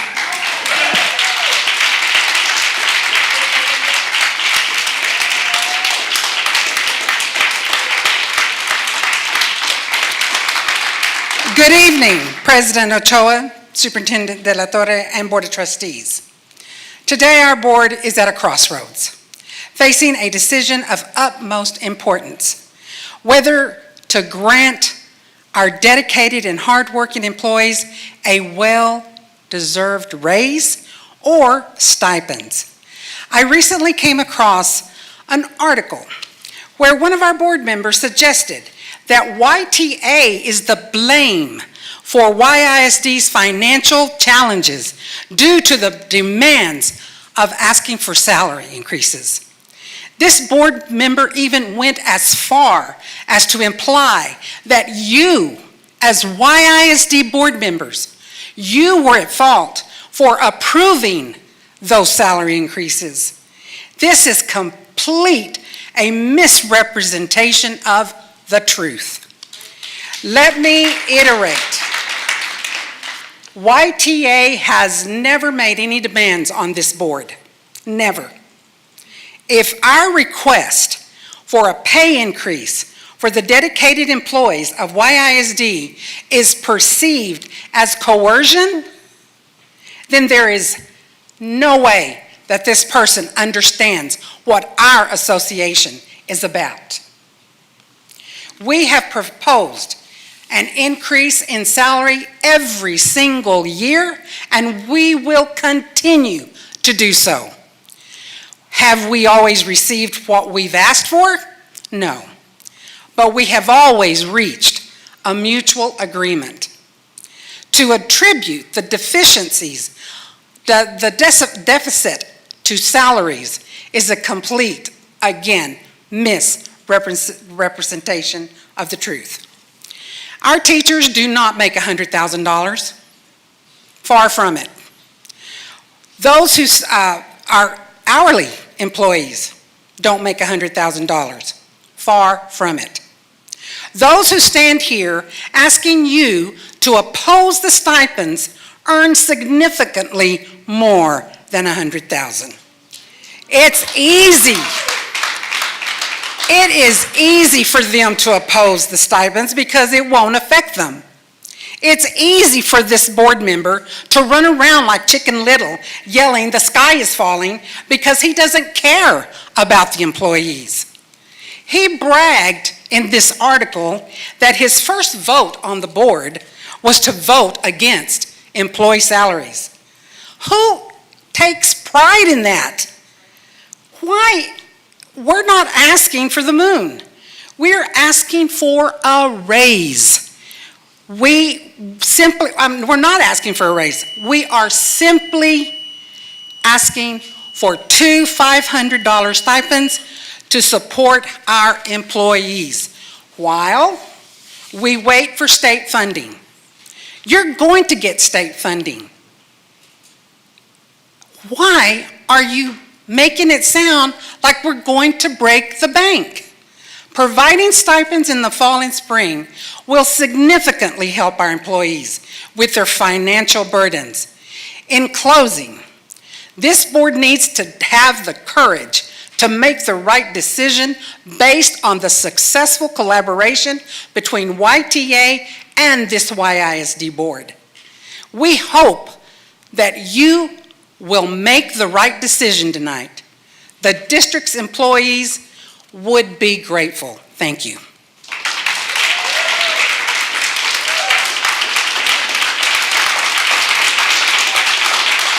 Thank you. We have no more people signed up to speak.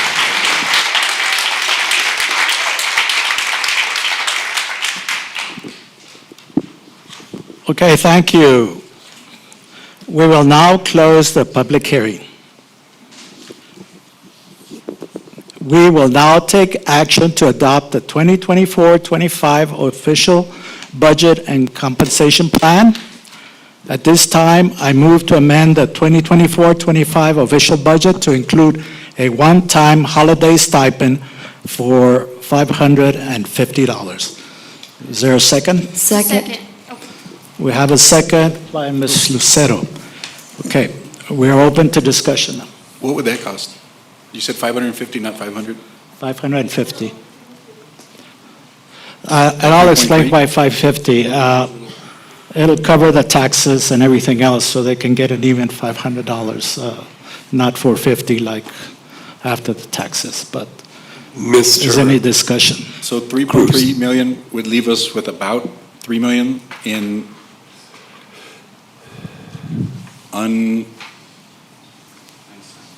unassigned fund balance and keep us above 10%, right? I want to make this clear. This stipend will be. Answer first. Oh, I didn't know he asked the question. Yeah, he did. I'm so sorry, I was calculating what the 550 would cost quickly, and I missed the question. I can help. It should be, because 500 is 3 million, so 550 is 3.2. 50 should be 3.3. So that would leave us with about 10%? Or I guess maybe 11% of unassigned fund balance, Oh, which would be approximately $3 million that we have to play with and not fall under the 10%, I hate to say play with when you're talking about fund balance. but- right? What's the average expenditure? So you in have to use the unexpected- 404 million as the expenditures. And so if we're 10, we have to be between 40 and 60 million. If we fall below 40, now you have to take action based on policy. What- So if we're, At 3.3, we'd be at so I'm 44, going to say we're 700? 62, and we're going to spend, right now what I'm hearing is 17.2. Now we're down to 45. 44.7, if it's 33.3 million. If, I may clarify, okay, this stipend will be for teachers, librarian, nurses, paraprofessionals, ancillary, and hourly workers only. So But that I doesn't don't make believe that much of a that's the difference. motion I heard. The motion I heard was 550 Yeah, it was for across the every board. employee. But the difference in percentage, because I did that, if we were to count out the admin, it's like less than 10%, less than a tenth of a percent. So it's really not advantageous to exclude admin, if we were to exclude admin. If we were to only do hourly employees, then it's like a 0.4 of a percent. He's correct, sir. It is nominal to leave out the administrators, but we certainly understand what you're asking. It just doesn't save you very much money. But that would leave us with roughly 3 million? Yes, so when I look And still keep at, us above the 10%. when we, sorry, I'm trying to make my computer recognize me, it's me. There we go. So under the $500 one-time lump sum payment, admin and professional technology specialist would be 310,000 of the 3 million. So it's just a small proportion to go to the 550. Or to leave it out, if you leave it out, then teachers, nurses, and librarians on a $500, we're going to get 1.4 million. That was the cost for them. For paraprofessionals, ancillary, and security, because now they kind of have a different job class with our armed defenders, we're talking about 1.2, about 1.3 million for the hourly folks. So 1.3 for hourly, 1.4 for teachers, nurses, librarians, and then about 310 for admin. What tends to be the average that we spend in unexpected expenditures per year? That's a hard one to say. I will tell you,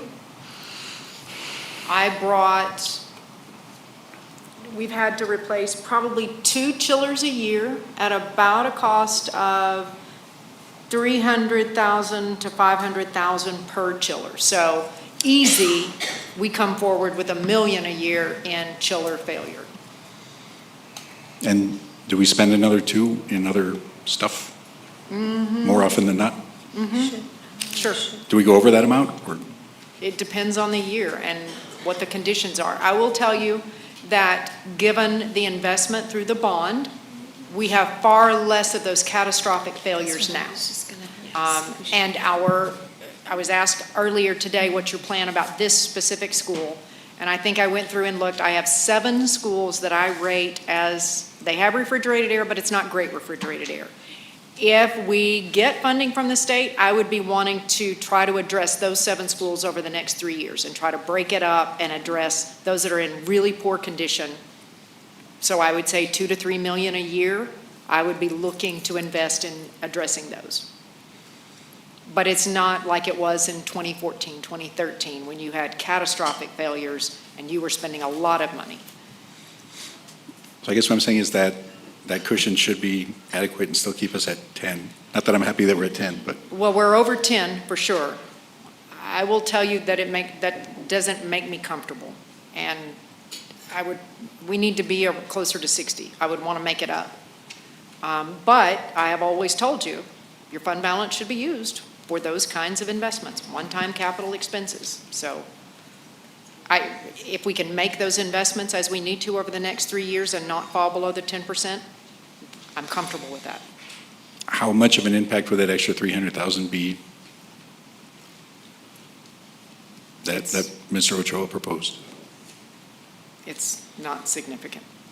Comparatively to 3 million, the 550 is not that much more. Thank you. Yes, sir. Anybody else on any comments? Yes, sir. First of all, I'd like to thank everybody for their work on this. It's been a crazy month. I've had tons of conversations with lots of people. I've heard a wide variety of opinions, not only from community members, but from YISD teachers as well. Just want to clarify a couple of things. The 22-23 budget, the board adopted a deficit of $10.5 million. Yes, sir. Ms. Leeper, what was the reason for that deficit? Let me go back to my slide because I want to make sure I'm accurate. So in 22-23, the recommended budget was $414 million. We gave raises of 5% on the salary schedule, 5.5% to the hourly folks, and 4% to administrators, which caused a deficit of $10.5 million. And so the reason for that was salary increase. Yes, sir. And anybody can correct me if I'm wrong, but YTA president, that was the exact amount that they asked for. Just want to clarify that for the record. I don't recall that. I would have to We can all go back and and watch the meeting, and we can see what was asked for and what was adopted. Also, it was brought up that adopted, there's the proposed budget, there's the adopted budget, there's amended budget, and then there's the actual budget. In 22-23, while we adopted a budget of $10.5 million, the actual deficit actually ended up being $17.5 million. Is that correct? No. It ended up being less. So let me, So revenues were not 247 million, with expenditures being 210. they With- were, but it's a So that use puts a fund deficit of balance. $17 million. No, it's an excess of expenditures over revenue with the use of fund balance to fund those expenditures. Expenditures exceeded revenue by $17 million, while the adopted budget was $10.5 million. This past year, 24, when the budget that I voted no on, the adopted budget was $5.7 million. We will not know what the actual was until September. Is that correct? Yes, the year closes June 30th. It's roughly September before we see closed financial statements. I know we won't know exactly, and that'll be reported in September, but can you give me your best estimate of what our actual deficit will be for the 23-24 fiscal year? Yes, so if you are talking about budget only, I believe, as the financial synopsis states in this board meeting, this agenda tonight, it will be nominal. I think that we will be able to reduce the loss of SHARS revenue so that our actual bottom line in actuals will be a reduction of fund balance, unassigned fund balance of about $3 million. So it will be less than the 5.7 million. It's going to be a $3 million deficit. Yes. Okay, very good. And this year, you're proposing a 13.9 deficit. Can you help explain to the public why we can't do better than 13.9 million. Why are we having to do another deficit when we just did the past two fiscal years? So with regard to the use of fund balance that's being proposed in this budget, we are talking about decrease in SHARS, Medicaid revenue reimbursement, school health and related services, probably 6 million. It could be a little bit more. We're talking about at least 2.5 million for increased security cost. We're talking probably about another 2 to 3 million in safety standards that we have to adhere to, fencing, entry-resistant film, and those things. And then that pretty well makes up the deficit we're talking about. Those are costs we have to support. Would you classify these expenditures that are needed for this year as unexpected? Yes, some of them are. So SHARS is unexpected. I mean, we can't do anything about the fact that there was a federal audit of the state, that the state's recovering those monies, and that we're going to get reduced revenue. So there's things that the federal government can do and the state government can do that'll force unforeseen expenditures on us. And when that happens, where do we have to get the money from? From fund balance, unassigned fund balance. And that's why it's so important that we maintain money in there. Now, I've heard two extremes, that the 13.9 is terrible and we shouldn't even be doing that, and we can afford 2 stipends easy. What is going to be I don't understand what the concern is. You expressed that you're worried about the state of the fund balance, especially on where we're going to be 2 years from now. If we stay like this, can you talk a little bit more about that? If there's no relief from the state and we're forced to support another operating budget with roughly 14 million, then you're going to see that fund balance go from 40 to 26 quickly. But it won't be 14 million. We don't have to get weapons every year. We don't have to get vests every year. I That's understand we have to correct. get one or two. Many of those are one-time capital expenditures. So you're right. It likely will not be a 13.9. But I'm trying to keep everything constant and just say, if there's no relief from the state, which is the primary revenue source for us, if there's no relief from the state, you're right, I won't spend 2.5 next year, but I will still probably spend $1.5 million on increased salaries for armed defenders and the number of officers we're having to keep. Ammunition is an ongoing cost because there's training. But we're not looking at increasing salaries. No, I'm sorry, because we have to have armed defenders. That is an increased cost in our salary table, which will be ongoing.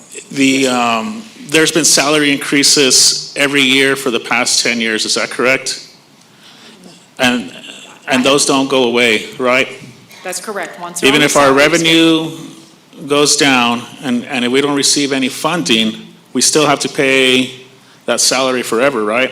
If it goes on the salary schedule, it's in perpetuity. And if we're losing revenue,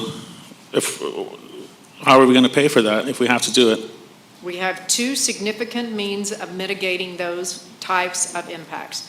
One is we don't hire when a vacancy opens. So when someone retires, we just say, I'm sorry, we're absorbing the work. And the other option is, and it's limited, because if 87% of your budget is in people and you're going to make any impact on negative consequences, that's where you have to get the funding. The other option is you can defer maintenance. Again, a bad decision. But we're talking about 13% of our budget is related to utilities, fuel, contracts for all of our software and hardware and things like that, along with maintenance and operations. So you don't have the ability to get the savings you need by deferring maintenance. It has to come from the salaries and benefits section of the budget. Chillers were mentioned early, and we spoke about that during our conversation. I'm sorry, I didn't hear you. Chillers? Chillers, yes. I don't know if you want to help explain what a chiller is. And you mentioned to me it was $500,000. So we have air-cooled chillers and we have water-cooled chillers. I'm going to try to explain this, but Mario might have to come up here if I get lost in it. Chillers are refrigerated systems. And so when we adopted the bond programs in 2015 and 2019. You may recall 2015, there was no refrigerated air conversion. It was like for like swamp cooler replacement. And if they had a rooftop unit that was refrigerated, they could do a like for like replacement of it. But absolutely no conversion under 2015. So when we get to 2019, now the voters approved conversion for refrigerated systems. Well, there's confusion about what chillers do and whether chillers are refrigerated systems. They are. So when it came to conversion or switching units or replacing chillers or cooling towers or boilers which provide the heat in that type of system, the answer was no. Those are already refrigerated air systems. We're focused on evaporative systems and swapping those out. So what happens is, I've got chillers that have been in place since 2000, we'll use Riverside as an example because I recently looked at it. The 160-ton chiller at Riverside High School was replaced in 2002.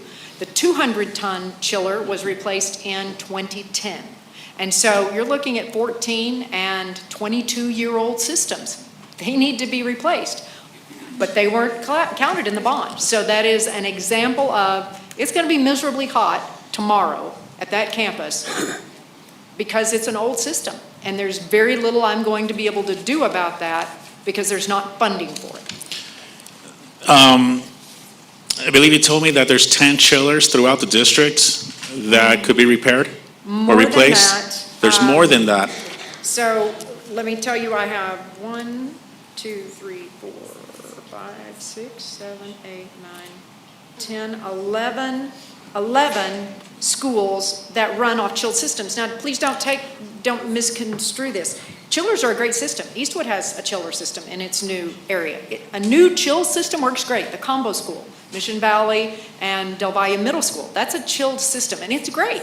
No problem. But when they get old, they have to be replaced. And so I went through and looked today, and as of 2022, we grade them green, yellow, or red. I have 1, 2, 3, 4, 5, 6, 7 chilled systems that I consider in the red zone that require replacement imminently. And the way we've been addressing them is, if it fails, I bring it to you and say, here's an appropriate use of fund balance. I need to replace this chiller, and I don't have it in the operating budget. Those aren't on a maintenance schedule, like buying new buses, how we buy them every 15 years or so, but we buy them in spurts? We try, but if you think about it, and Dr. De La Torre and I talked about this in one of our meetings, the last bond was 2004. That maintenance was deferred and deferred and deferred and deferred. So making it up in the next 10 years is virtually impossible. You had to have basically 2 bonds, and you were I gotcha. mediocre equipment that you're doing. So we have great preventive maintenance programs. And I'll tell you frankly, I go, look, when was that filter changed? Belts, refrigerant, what are we doing? And we do a great job of managing that now. But it's because we got caught up, if you will, except for these 7 problematic or very old chillers. You said it's more than 10 chillers, $500,000. I mean, we're looking at potentially over $10 million. And if that happens, you're going to ask to take it from the fund balance. It'd be 7, Yes. it'd be 3.5 They million. won't all fail at once. And you're not just talking about Well, it the doesn't have chiller. to happen it doesn't have to happen at once. That's right. It's- I'll the still fun- want to get it from. The fund balance is still the fund balance, and the more we take from it, whether it happens at once or over time, it's still harder to do that. I am most concerned, above anything, above the adults, above the community members, is the students.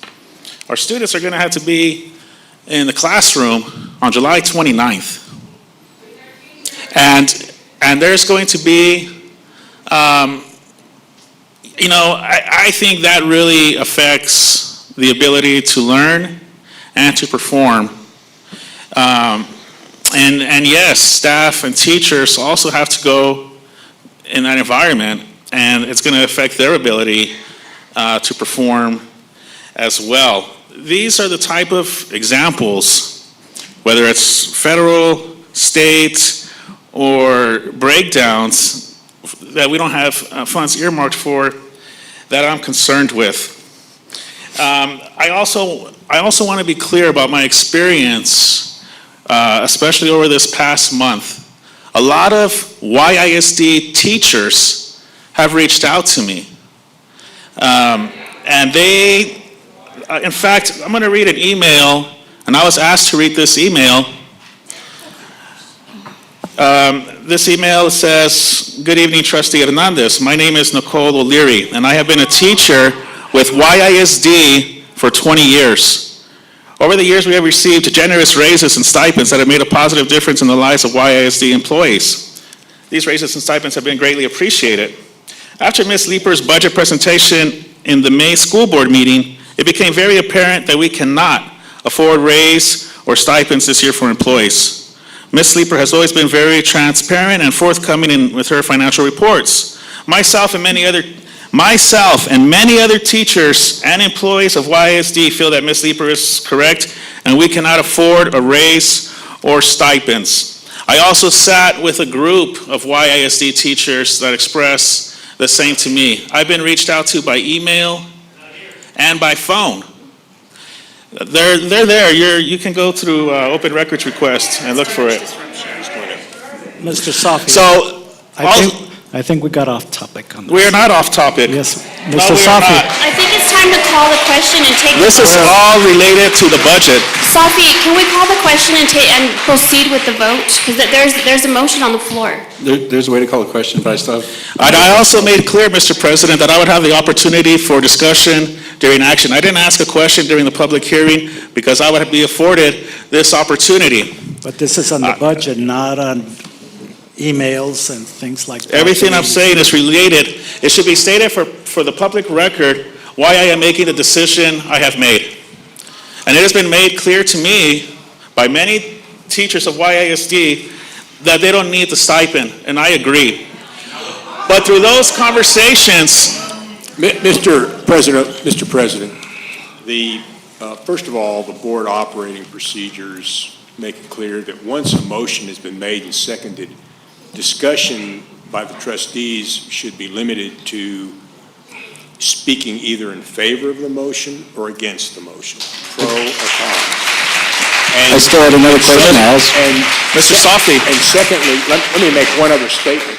Secondly, the board policies and board operating procedures are very clear that public participation is limited to citizens' input or speaking in connection with a presentation in public hearing such as occurred earlier tonight. Beyond that, the public should not participate when the board is discussing a pending motion. so I'm going to wrap this. I'm going to wrap this up. I want to be very clear. This, I previously stated that I cannot support another deficit. I cannot improve stipends. But one thing came up over and over again, and I have to agree with this. It is with the hourly employees. I believe strongly that a $500 stipend can be extremely impactful on our hourly employees. And as many teachers have stated to me, YISD teachers, that $500 stipend isn't going to have the same impact. What I would like to propose, because I will be voting no on that motion, and if it does fail, I would like to make a motion that we give a stipend to only employees, hourly employees. You can't make a motion until we vote on this. I said if it fails, I would like to make a motion. I didn't try to make the motion. I still have a question that relates to whether or not voting yes or no. Can I get the amount that we spend on board travel and board training? Yes, sir, give me one moment.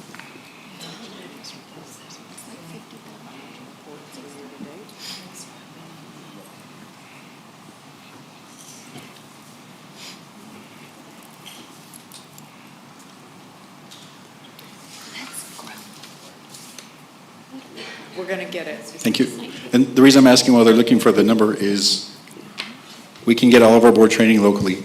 Yeah. We can get our board training online for, sometimes it's $25, $50 because I've done it. we take that money and we amend the vote to say no board travel, no board training, and we do everything online as opposed to spending however much it is to go to TASB or whatever, and put that money towards these raises, I think it will help offset at least hopefully one chiller. So the amount budgeted in this budget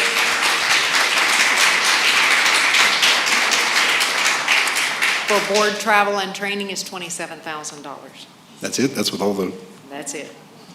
27,000, 27,000? It is.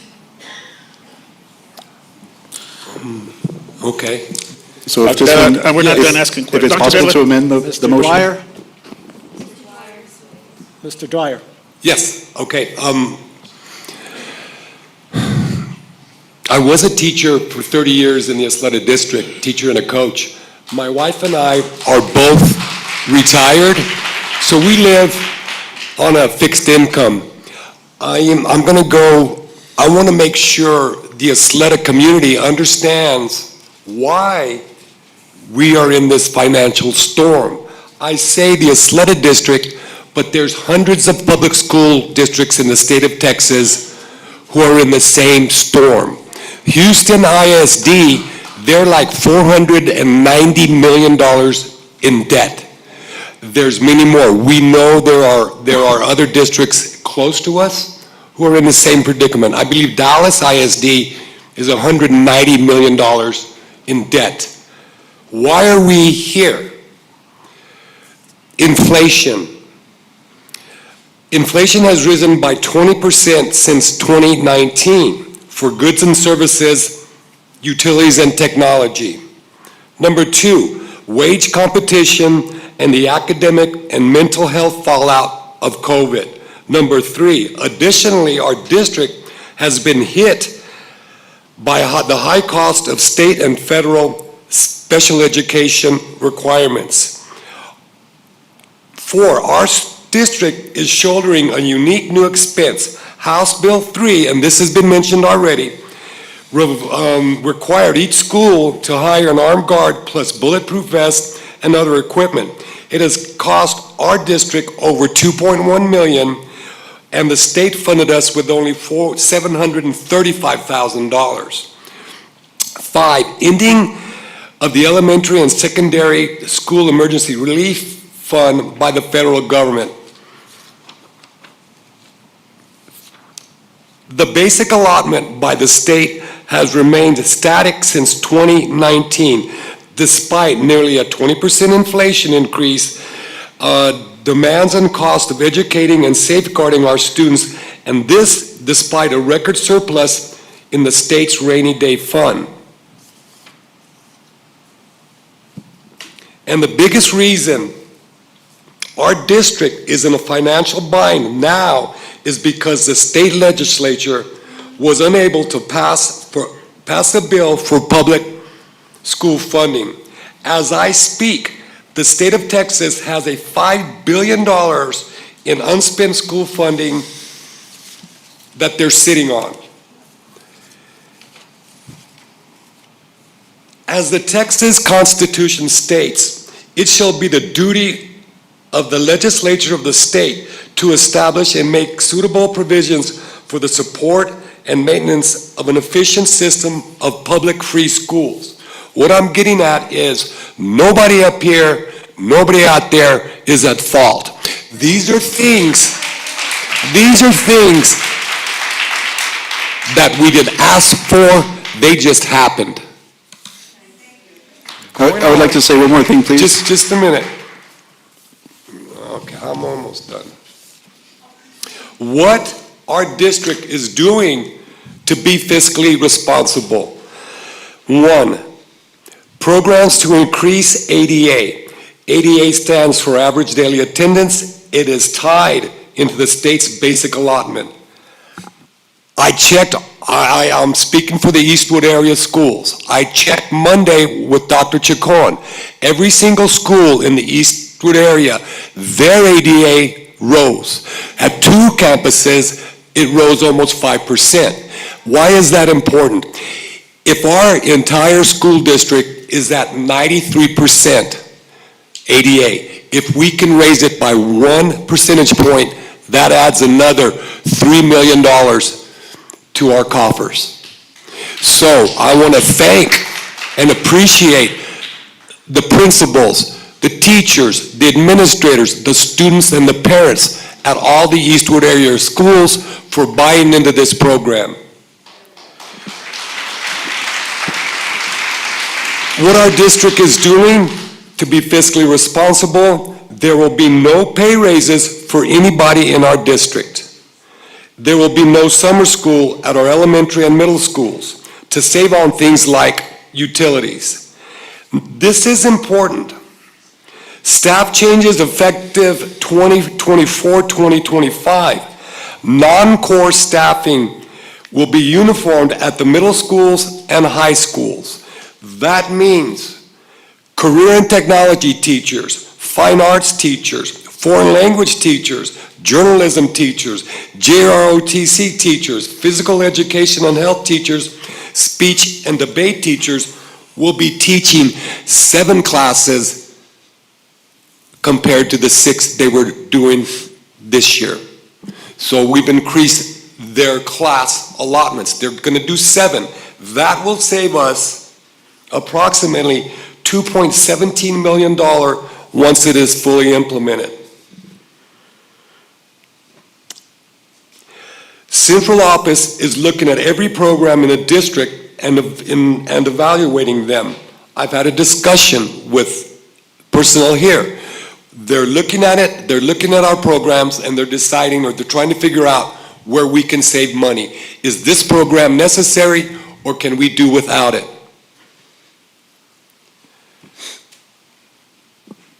Advertising the many outstanding programs, facilities, and schools to attract new families to the Ysleta community. I feel our district does a fantastic job. All right, and it has. Mr. President. Okay, thank you, Mr. Dwyer. I'm almost done. What the district will not do, our district will continue its contribution to employee insurance. There will be no YSD employee layoffs. So here we are. Go ahead. Mr. President. Okay, thank you. Yes, sir. I respect what Mr. Dwyer said, but I also respect what Trustee Hernandez said, and I respect their ability to say both. What I do have to say is in regard to the vote, which is what we just shut down Mr. Hernandez's speech for, yet we allowed Mr. Dwyer to keep going. So in the future, hopefully we can, if we shut down one person, we need to either afford the same opportunities, or we need to hold ourselves accountable across the board. With that said, I'm going to ask everyone to consider voting down the motion that you just made, because whether we approve just hourly, whether we approve everybody, whether we approve it at 500 or we approve it at 550 or whatever, it's a token amount. It's $500. And that $500 is at least a small amount to say, we appreciate the job you're doing, this is what we can afford to give you, this is what we want to give you. $27,000 in relation to $404,910,000 is a very small amount, but it's one more token I think we can give. And I ask that you restate your motion if this one is to fail, and say that we are offering up our board travel and our board training. So that way, at least we're contributing something. We're showing that we're in the boat with you. We're not going to go to Vegas or Florida or wherever the next training happens to be at, because if they can't afford to go on vacation, not that it's a vacation we're going for training, but it's still a vacation, why should we go? Ms. Mata, are we able to amend the current motion that's on the floor? Or do we have to have it fail? It's already been motioned and seconded. So you have a motion on the floor up for vote. The only way to amend it is if the mover, Mr. Ochoa, President Ochoa, would like to make a motion to amend his original motion and then let us know what your revised motion is. But that's up to him. That's his motion on the floor. At this time, I don't want to amend the motion. Okay, so then you still have the original motion by Mr. Ochoa If there's no further discussion, we really need a vote on this motion. Mr. President, I specifically asked you during the public hearing if I would have the opportunity for discussion. This is by far the most important meeting of the year. It's the most important action item, and I ask that we suspend the rules to allow for further discussion. And if you do not, I think a lot of people are going to be extremely disappointed that you silence discussion for this board. There's still many important things that still need to be said. And it'll be a disservice to the public if we are not allowed to have full discussion. I would have preferred you made clear to me that any discussion I want to have should be done during the public hearing, and I would have done so then. That's why I asked you, and you said yes. So with that in mind, can we continue to have discussion without limiting what is being said? I think we already have discussed it. We're ready for a vote. I strongly disagree with that, Mr. President, That's and that is a fine. disservice to the public. I seconded the motion. So can we vote now? There's an electronic motion available for you. Well, Mr. Safi? Yes, okay, to recap, Ms. Lucero, did Ms. Lucero second a motion? Yes, she did. Did she second, which motion did you The second? motion I made Oh, your was to move to amend the 2024-25 official budget to include a one-time holiday stipend of $550. Thank you. In terms of Mr. Hernandez, Trustee Hernandez's request, the board operating procedures provide that if a trustee wishes to extend discussion, that can be done only with a motion that is seconded and an affirmative vote. So do you wish to make a motion? I would like to make a motion to suspend the rules to allow for further discussion on the action item to approve the budget. Is there a second? I'll second. Now we'll vote on that. Motion and second, Well, and you can all now. those in favor of continuing the discussion, please raise your hand. Yeah, I think we should not go on Can we vacation. can we do a roll call? Sure. Mr. Dwyer?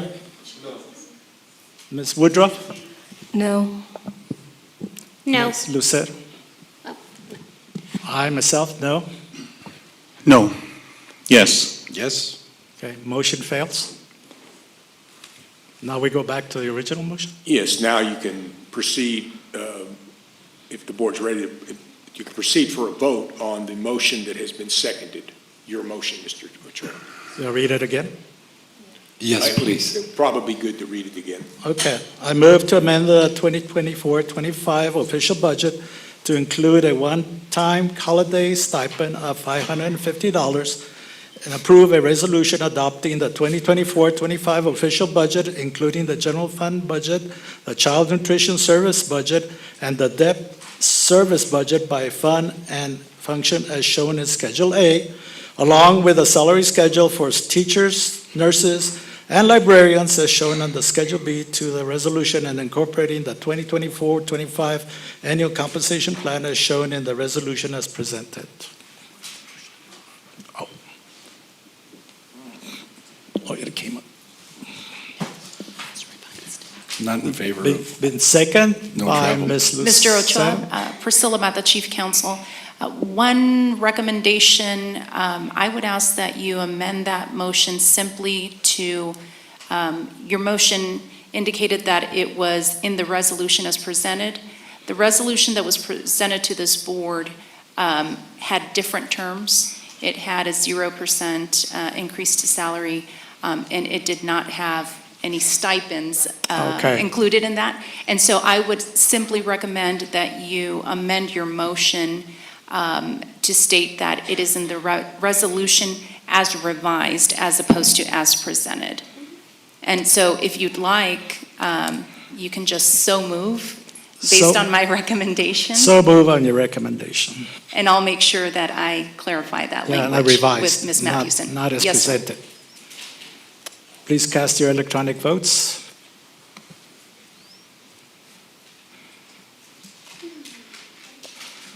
The vote's been cast.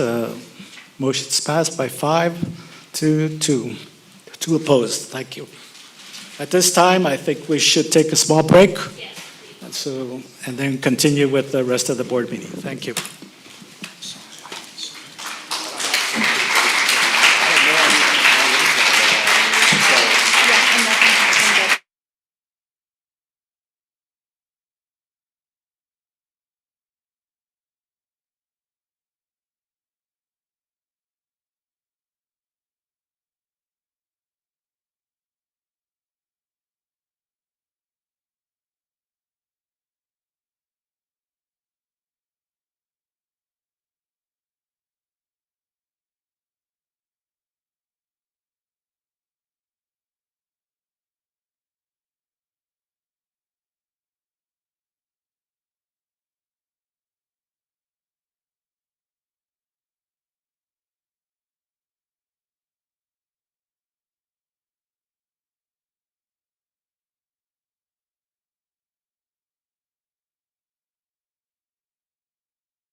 is 8:29. We'll commence the board meeting. We start with agenda review.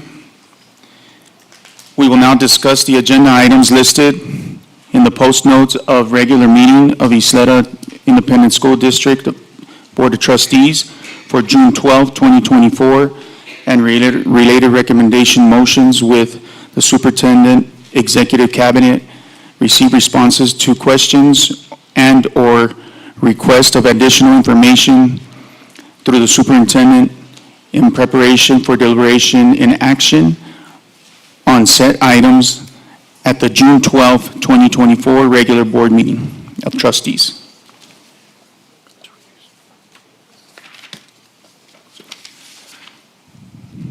Consent items.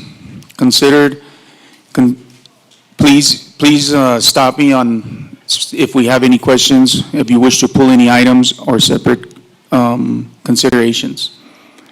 Consent. Consider approve of minutes for the Board of Trustees workshop on regular board meetings on May 15, 2024 at 6 p.m. Monthly financial updates, 4/2024, board updates to 5/2024. Budget amendments, required board approval. Number 4, resolution designation person responsible for no new revenue tax rate calculations. Number 5, approval of YISD contract 20240-229 interlock agreement with El Paso Community. Vice President, Yes. can we go back to number 4? I just want to know who the person is. Yes, ma'am. Go ahead. Comptroller is David Solis. He'll do the actual calculation. If he's not available, then I will. Thank you. Yes, ma'am. Is that it? We're ready? Oh, I'm sorry. Did you ask the question? Okay. Number 5, approval of YSD contract 2024-0229 interlock agreement with the El Paso Community Juvenile Board for continued operation of the El Paso County Juvenile Justice Alternative Education Program. Vice President Bustillos, Priscilla Mata, Chief Counsel. Yes, ma'am. Can I just simply ask you to state for the record that we've excused President Ochoa? Okay. And that the remaining board members are Trustee Dwyer, Trustee Woodruff, Secretary Lucero, yourself as Vice President, Trustee Hernandez, and Trustee Haggerty. So move. It's just for the record. sir. Okay. Thank you. No motion needed. And it's on the minutes as well. Thank you, ma'am. Okay. Okay, pull the consent agenda items. Now, policy items. Number 1, policy BBD local board members training and operation. Number 2, BBFA local ethics conflicts of interest disclosures. Number 3, policy BQA local planning and decision-making process, Mr. President. district level. Yes, I'm sorry to interrupt. Yes, Ms. Woodruff. I do have a comment on this one. In this part of what's on the agenda, it says they should meet at least 3 times per year.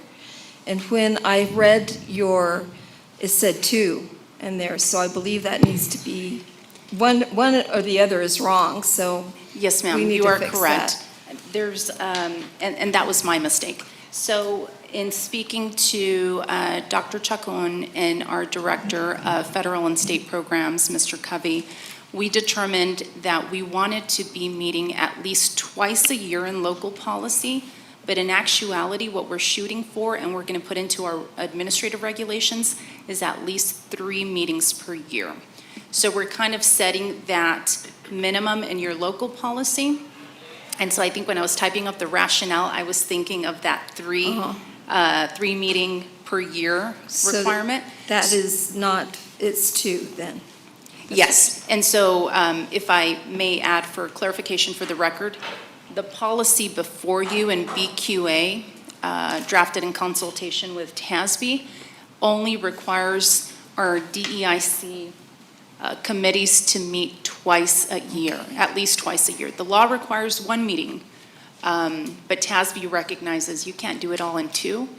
And we further recognize we can't do it all in two either. We need a third meeting to make sure that we catch the information at the, in the fall, mid-year, and then in the springtime. And that will also be addressed in number 5?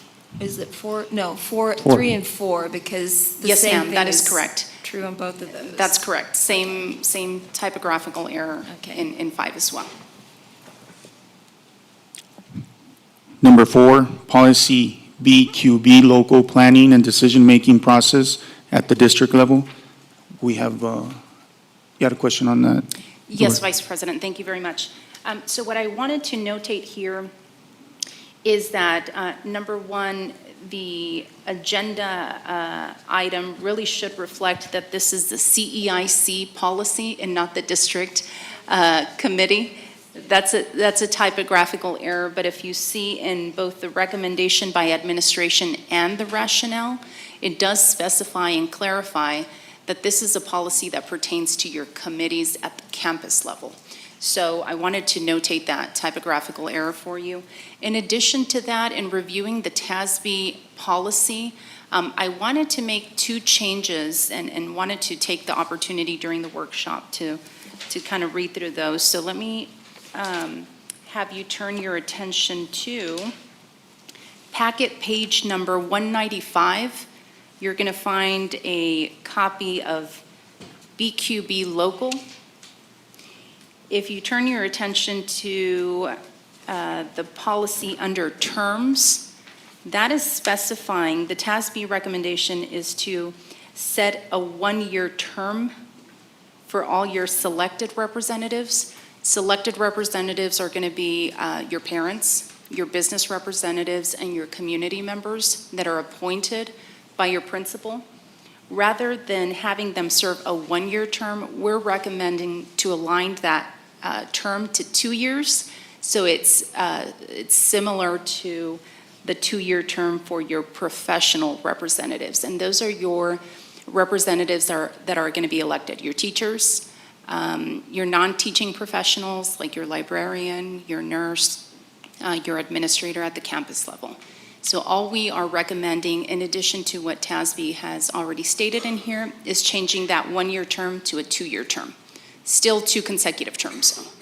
So that's one change. The other change is to the second paragraph under terms, simply striking the word or the term staggered. We don't want to burden the campuses with having to track who's on a staggered year, who's not on my CEIC committee. So what I'm recommending to you is simply strike out the word staggered, and we elect our committee members, all committee members, the same year for 2-year terms, up to 2 consecutive terms. And we're not at the action item yet, but so what I'll be recommending, just so you all know, is that when we get to the action item, if the board so wishes to approve all consent agenda items, I would simply ask that you do it with the exception of policy BQB local, so that we can take that in a separate motion. And I'll be proposing that motion for you all so that it captures the recommended changes that I'm making. So would you say the last part again, which the number 5, is that the one you're talking about? So I mean, 4. It is agenda item 10.4. So we need to pull that from Yes, the when we policies. get to, yes, exactly. When we get to the action, and you have before you you consider the policy items, you can approve them with the exception of, if you number so 4. wish, this particular policy item. Number 5, 4. The 4. 4. Yes, that's Sorry. Okay. That's okay. Yeah. Yes. Okay. All right. And we're still in workshop, so you're not taking any action at this point. Right. You may proceed, Vice President. Thank you very Okay. much. Thank you. Number 5, policy CCGB, ad valorem tax, or what is that? Does that work? Ad valorem taxes, economic development. Thank you. Number 6, policy CKC, local safety program risk management, emergency plan. Number 7, CKE, safety program, risk management security panel.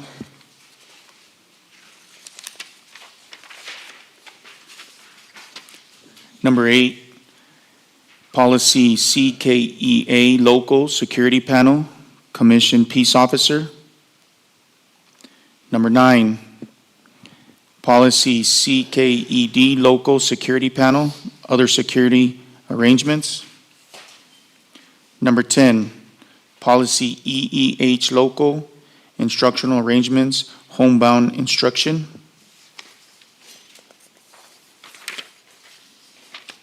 Now we go from pulled policy items to action items. Adopt the 2024-2025 local budget compensation plan.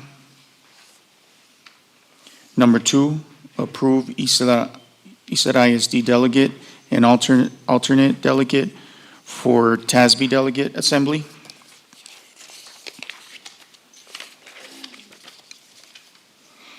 Number 3, approve of request for TEA waiver to conduct certain homebound students in attendance for funding purposes.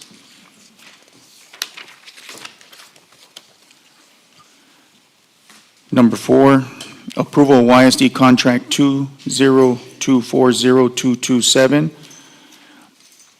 Restated the amendment interlocking agreement with El Paso County Community College District for the implementation and operation of pathways in technology early college at Riverside High School.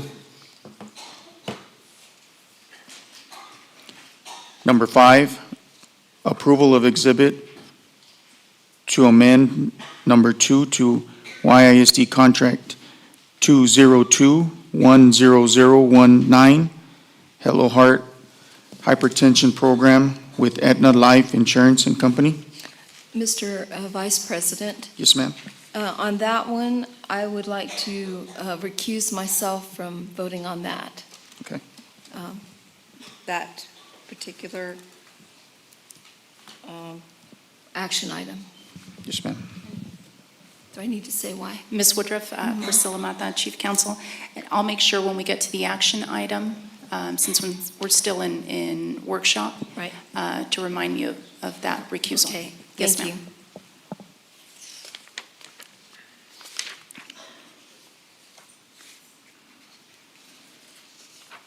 Then we're on to closed session discussion of district-wide intender direction audit report findings. And that's it.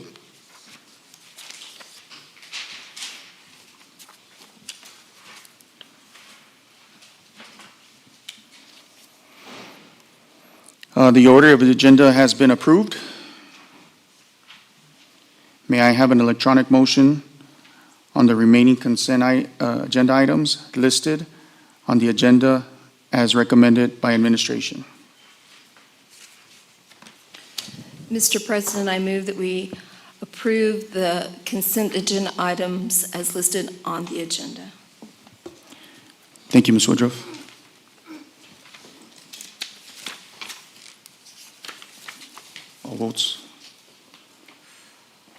All votes have been casted.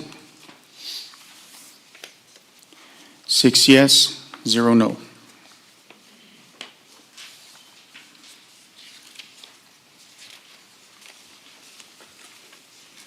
Policy items.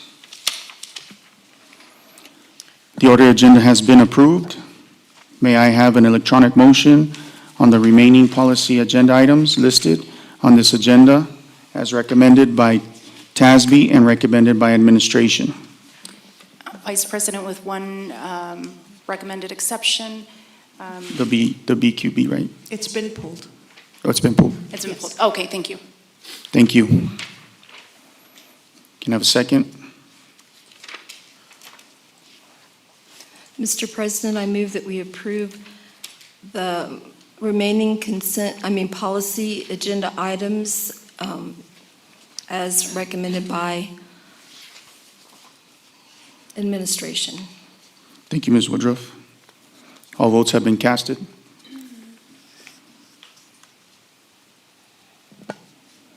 Six approved, 0 no.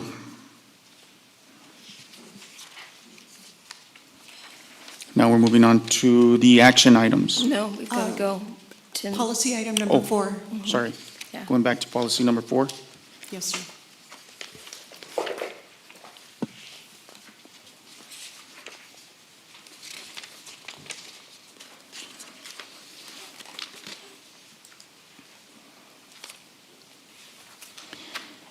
Policy BQB, local planning decision-making process at the district level. May I have a second? We have a motion by Connie Woodruff and a second by nobody yet. Can I offer the language for the motion so I I can have read it. it into the record? I Okay, have Ms. it. Woodruff? Yes. I'm sorry. I move to approve policy BKB as recommended in consultation with TASB to include additional revisions to the terms of selected representatives and elected professional representatives as recommended by Chief Counsel. Just waiting on Trustee Haggerty. Thank you. All votes have been casted. 6 yes, 0 no. Thank you. Now moving on to the action items.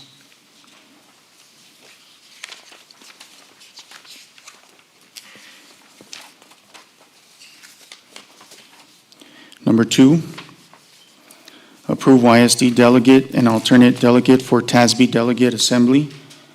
I would like to nominate Trustee Chris Hernandez to, what? Yes. I just want to make sure that Trustee Dwyer has the opportunity if he wants to be a delegate. If not, I will be the alternate, but I just wanted to make sure that you had the opportunity as well. If you would like to be the, are you sure? Thank you. Don't fight for it now. I would like to nominate Trustee Chris Hernandez to be the 2024 TASB delegate and Trustee Lucero to be the 2024 TASB alternate. Is there any discussion? May I have an electronic motion?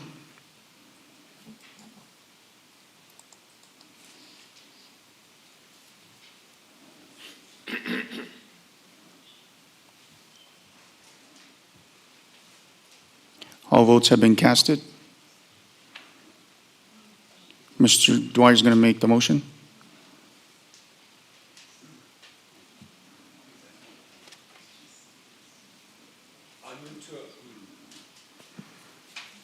I move to approve Trustee Chris Hernandez as delegate and Trustee Catherine Lucero as alternate delegate to serve as the board's voice in the 2024 TASB Delegate Assembly. Thank you. Thank you, Trustee Dwyer. Moving on to action item number 3, approval request for TA waiver to count a certain homebound student in attendance for funding purposes. Is there any discussion?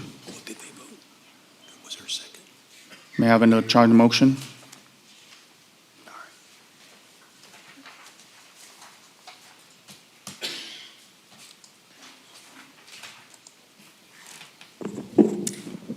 I move to approve YSD's application to TEA for another waiver asking to count student attendance for Foundation School Program FSP funding for certain student receiving special education and remote homebound instructions as provided in student's IEP. Thank you, Ms. Lucero. Mr. Vice President, was Yes, sir. the vote on item 2 recorded? Was it stated?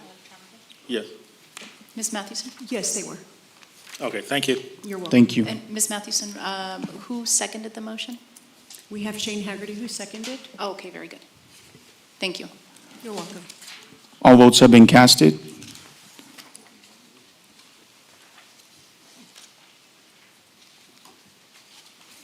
Six yes, 0 no. Action item number 4, approval of YSD contract 202402227, restated and amended interlock amendment for the El Paso County Community College District for the implementation of operation of pathways of technology of early college high school at Riverside High School. Is there a discussion? May I have a motion?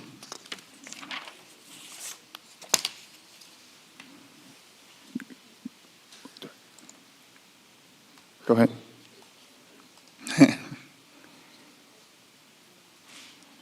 I move to approve the YSD contract 202402227 interlock agreement with El Paso Community College District for the Pathway in Technology Early College High School P-TECH program at Riverside High School in conjoint upon final negotiation, in-house counsel review, and Form 1295, Certificate of Interested Parties. I'm sorry.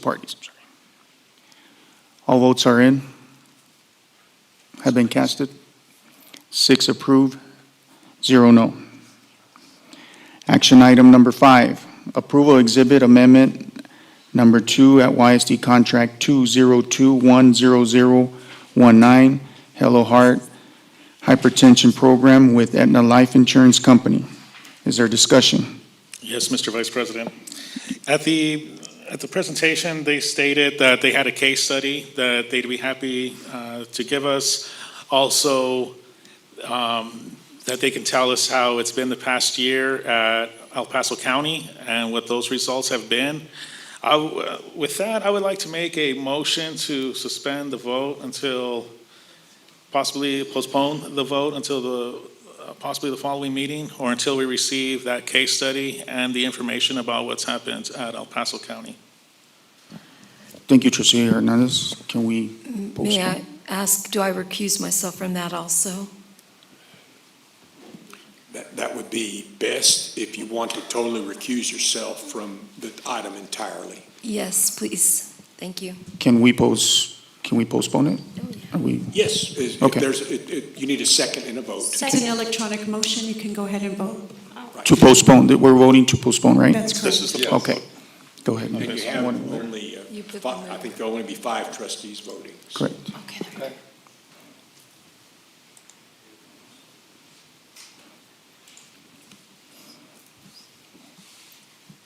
And it says waiting on Trustee Woodruff, but she's, okay, Oh, she recused herself. yes, okay. Yes, we have 4 yes. Recusing. Well, it should reflect 1 abstain, Okay. Ms. I'm Mathewson. sorry. I thought abstain was different. Yes, sir, it'll than be fixed in the motion. It'll show away at this point, though, because it's her vote. Abstaining is different than recusing, so it's not? Effectively, it's the same. Okay. Effectively, the abstention is the same as a recusal. Okay. Do we need to redo that then? Well, Yeah, it'll be fixed in the you've motion. already, in other words, it should be 4 yes, 1 no, 1 abstain, 1 no vote because Mr. Ochoa is not present. So how do we fix that? It's gone now. Yeah, it doesn't let. It's gone. It's gone now. It just says. Away. Away. Says you're away. Yeah. Where did you go, Connie? Maybe I should. I'm going to clear the votes, and then you can vote again. Okay. That's okay. Do we have to read it, or just vote? It's the motion, right? same mover. Oh, I don't know if I was the mover. Oh. No, You could do it. Mr. Hernandez. Who was the mover? I was too quick. I can still read it. I can still say the motion. Mover. You did the mover? Not the last time. Okay, you can just move this one and then.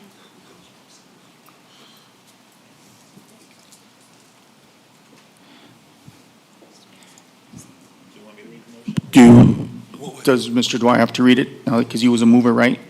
I don't Or he know. can, Let Chris read it. but when we because- redid it, So the mover right now is Mike Dwyer, and you would have to read your motion. There you Unless go. you want me to clear the votes again. I don't, go ahead and read it. The motion is to postpone, Yes, correct. okay, this action item until next month's school board meeting. Correct. No, I think it was until we receive We further receive- when information. we receive the case study and the results from El Paso County. Until we receive a case study and the results from El Paso County. Thank you, Mr. Dwyer. Oh, I Oh, got the there you second. go. And we have a second by Chris Hernandez. All votes have been casted. 4 yes, 1 no, and 1 abstain. Thank you.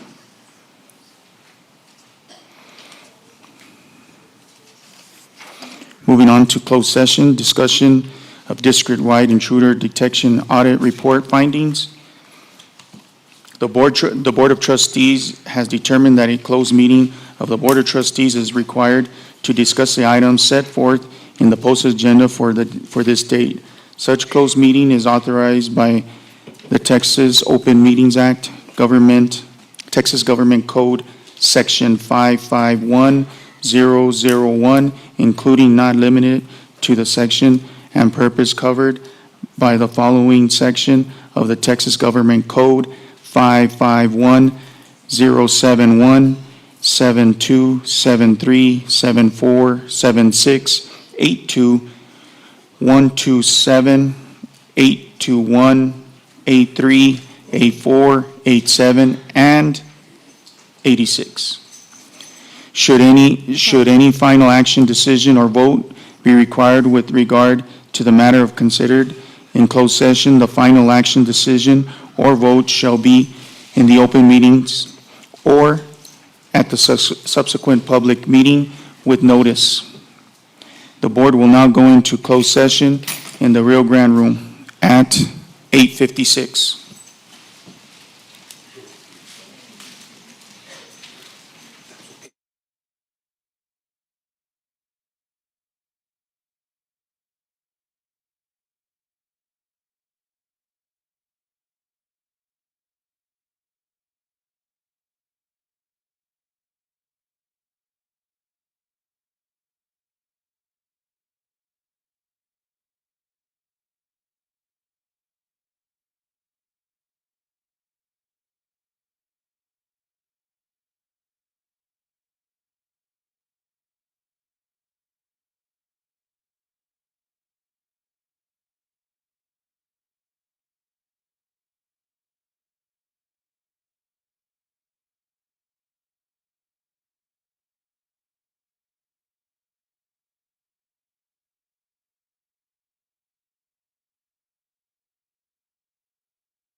We reconvene this meeting with Trustee Chris Hernandez, Trustee Charlie Bustillos, Trustee Mike Dwyer, Trustee Catherine Lucero, Trustee Connie Woodruff.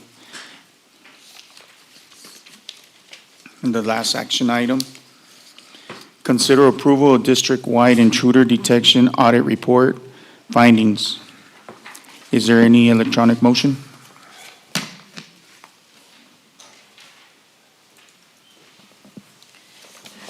Mr. Vice President, I move that we approve the findings of the district-wide intruder detection audit. Thank you, Ms. Woodruff.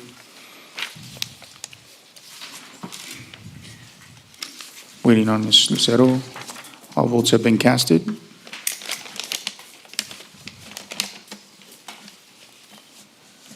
Approved. Yes, 5 yes, 0 no. And may I have a motion to adjourn? Thank you, Ms. Woodruff. Thank you. Thank you. Thank you.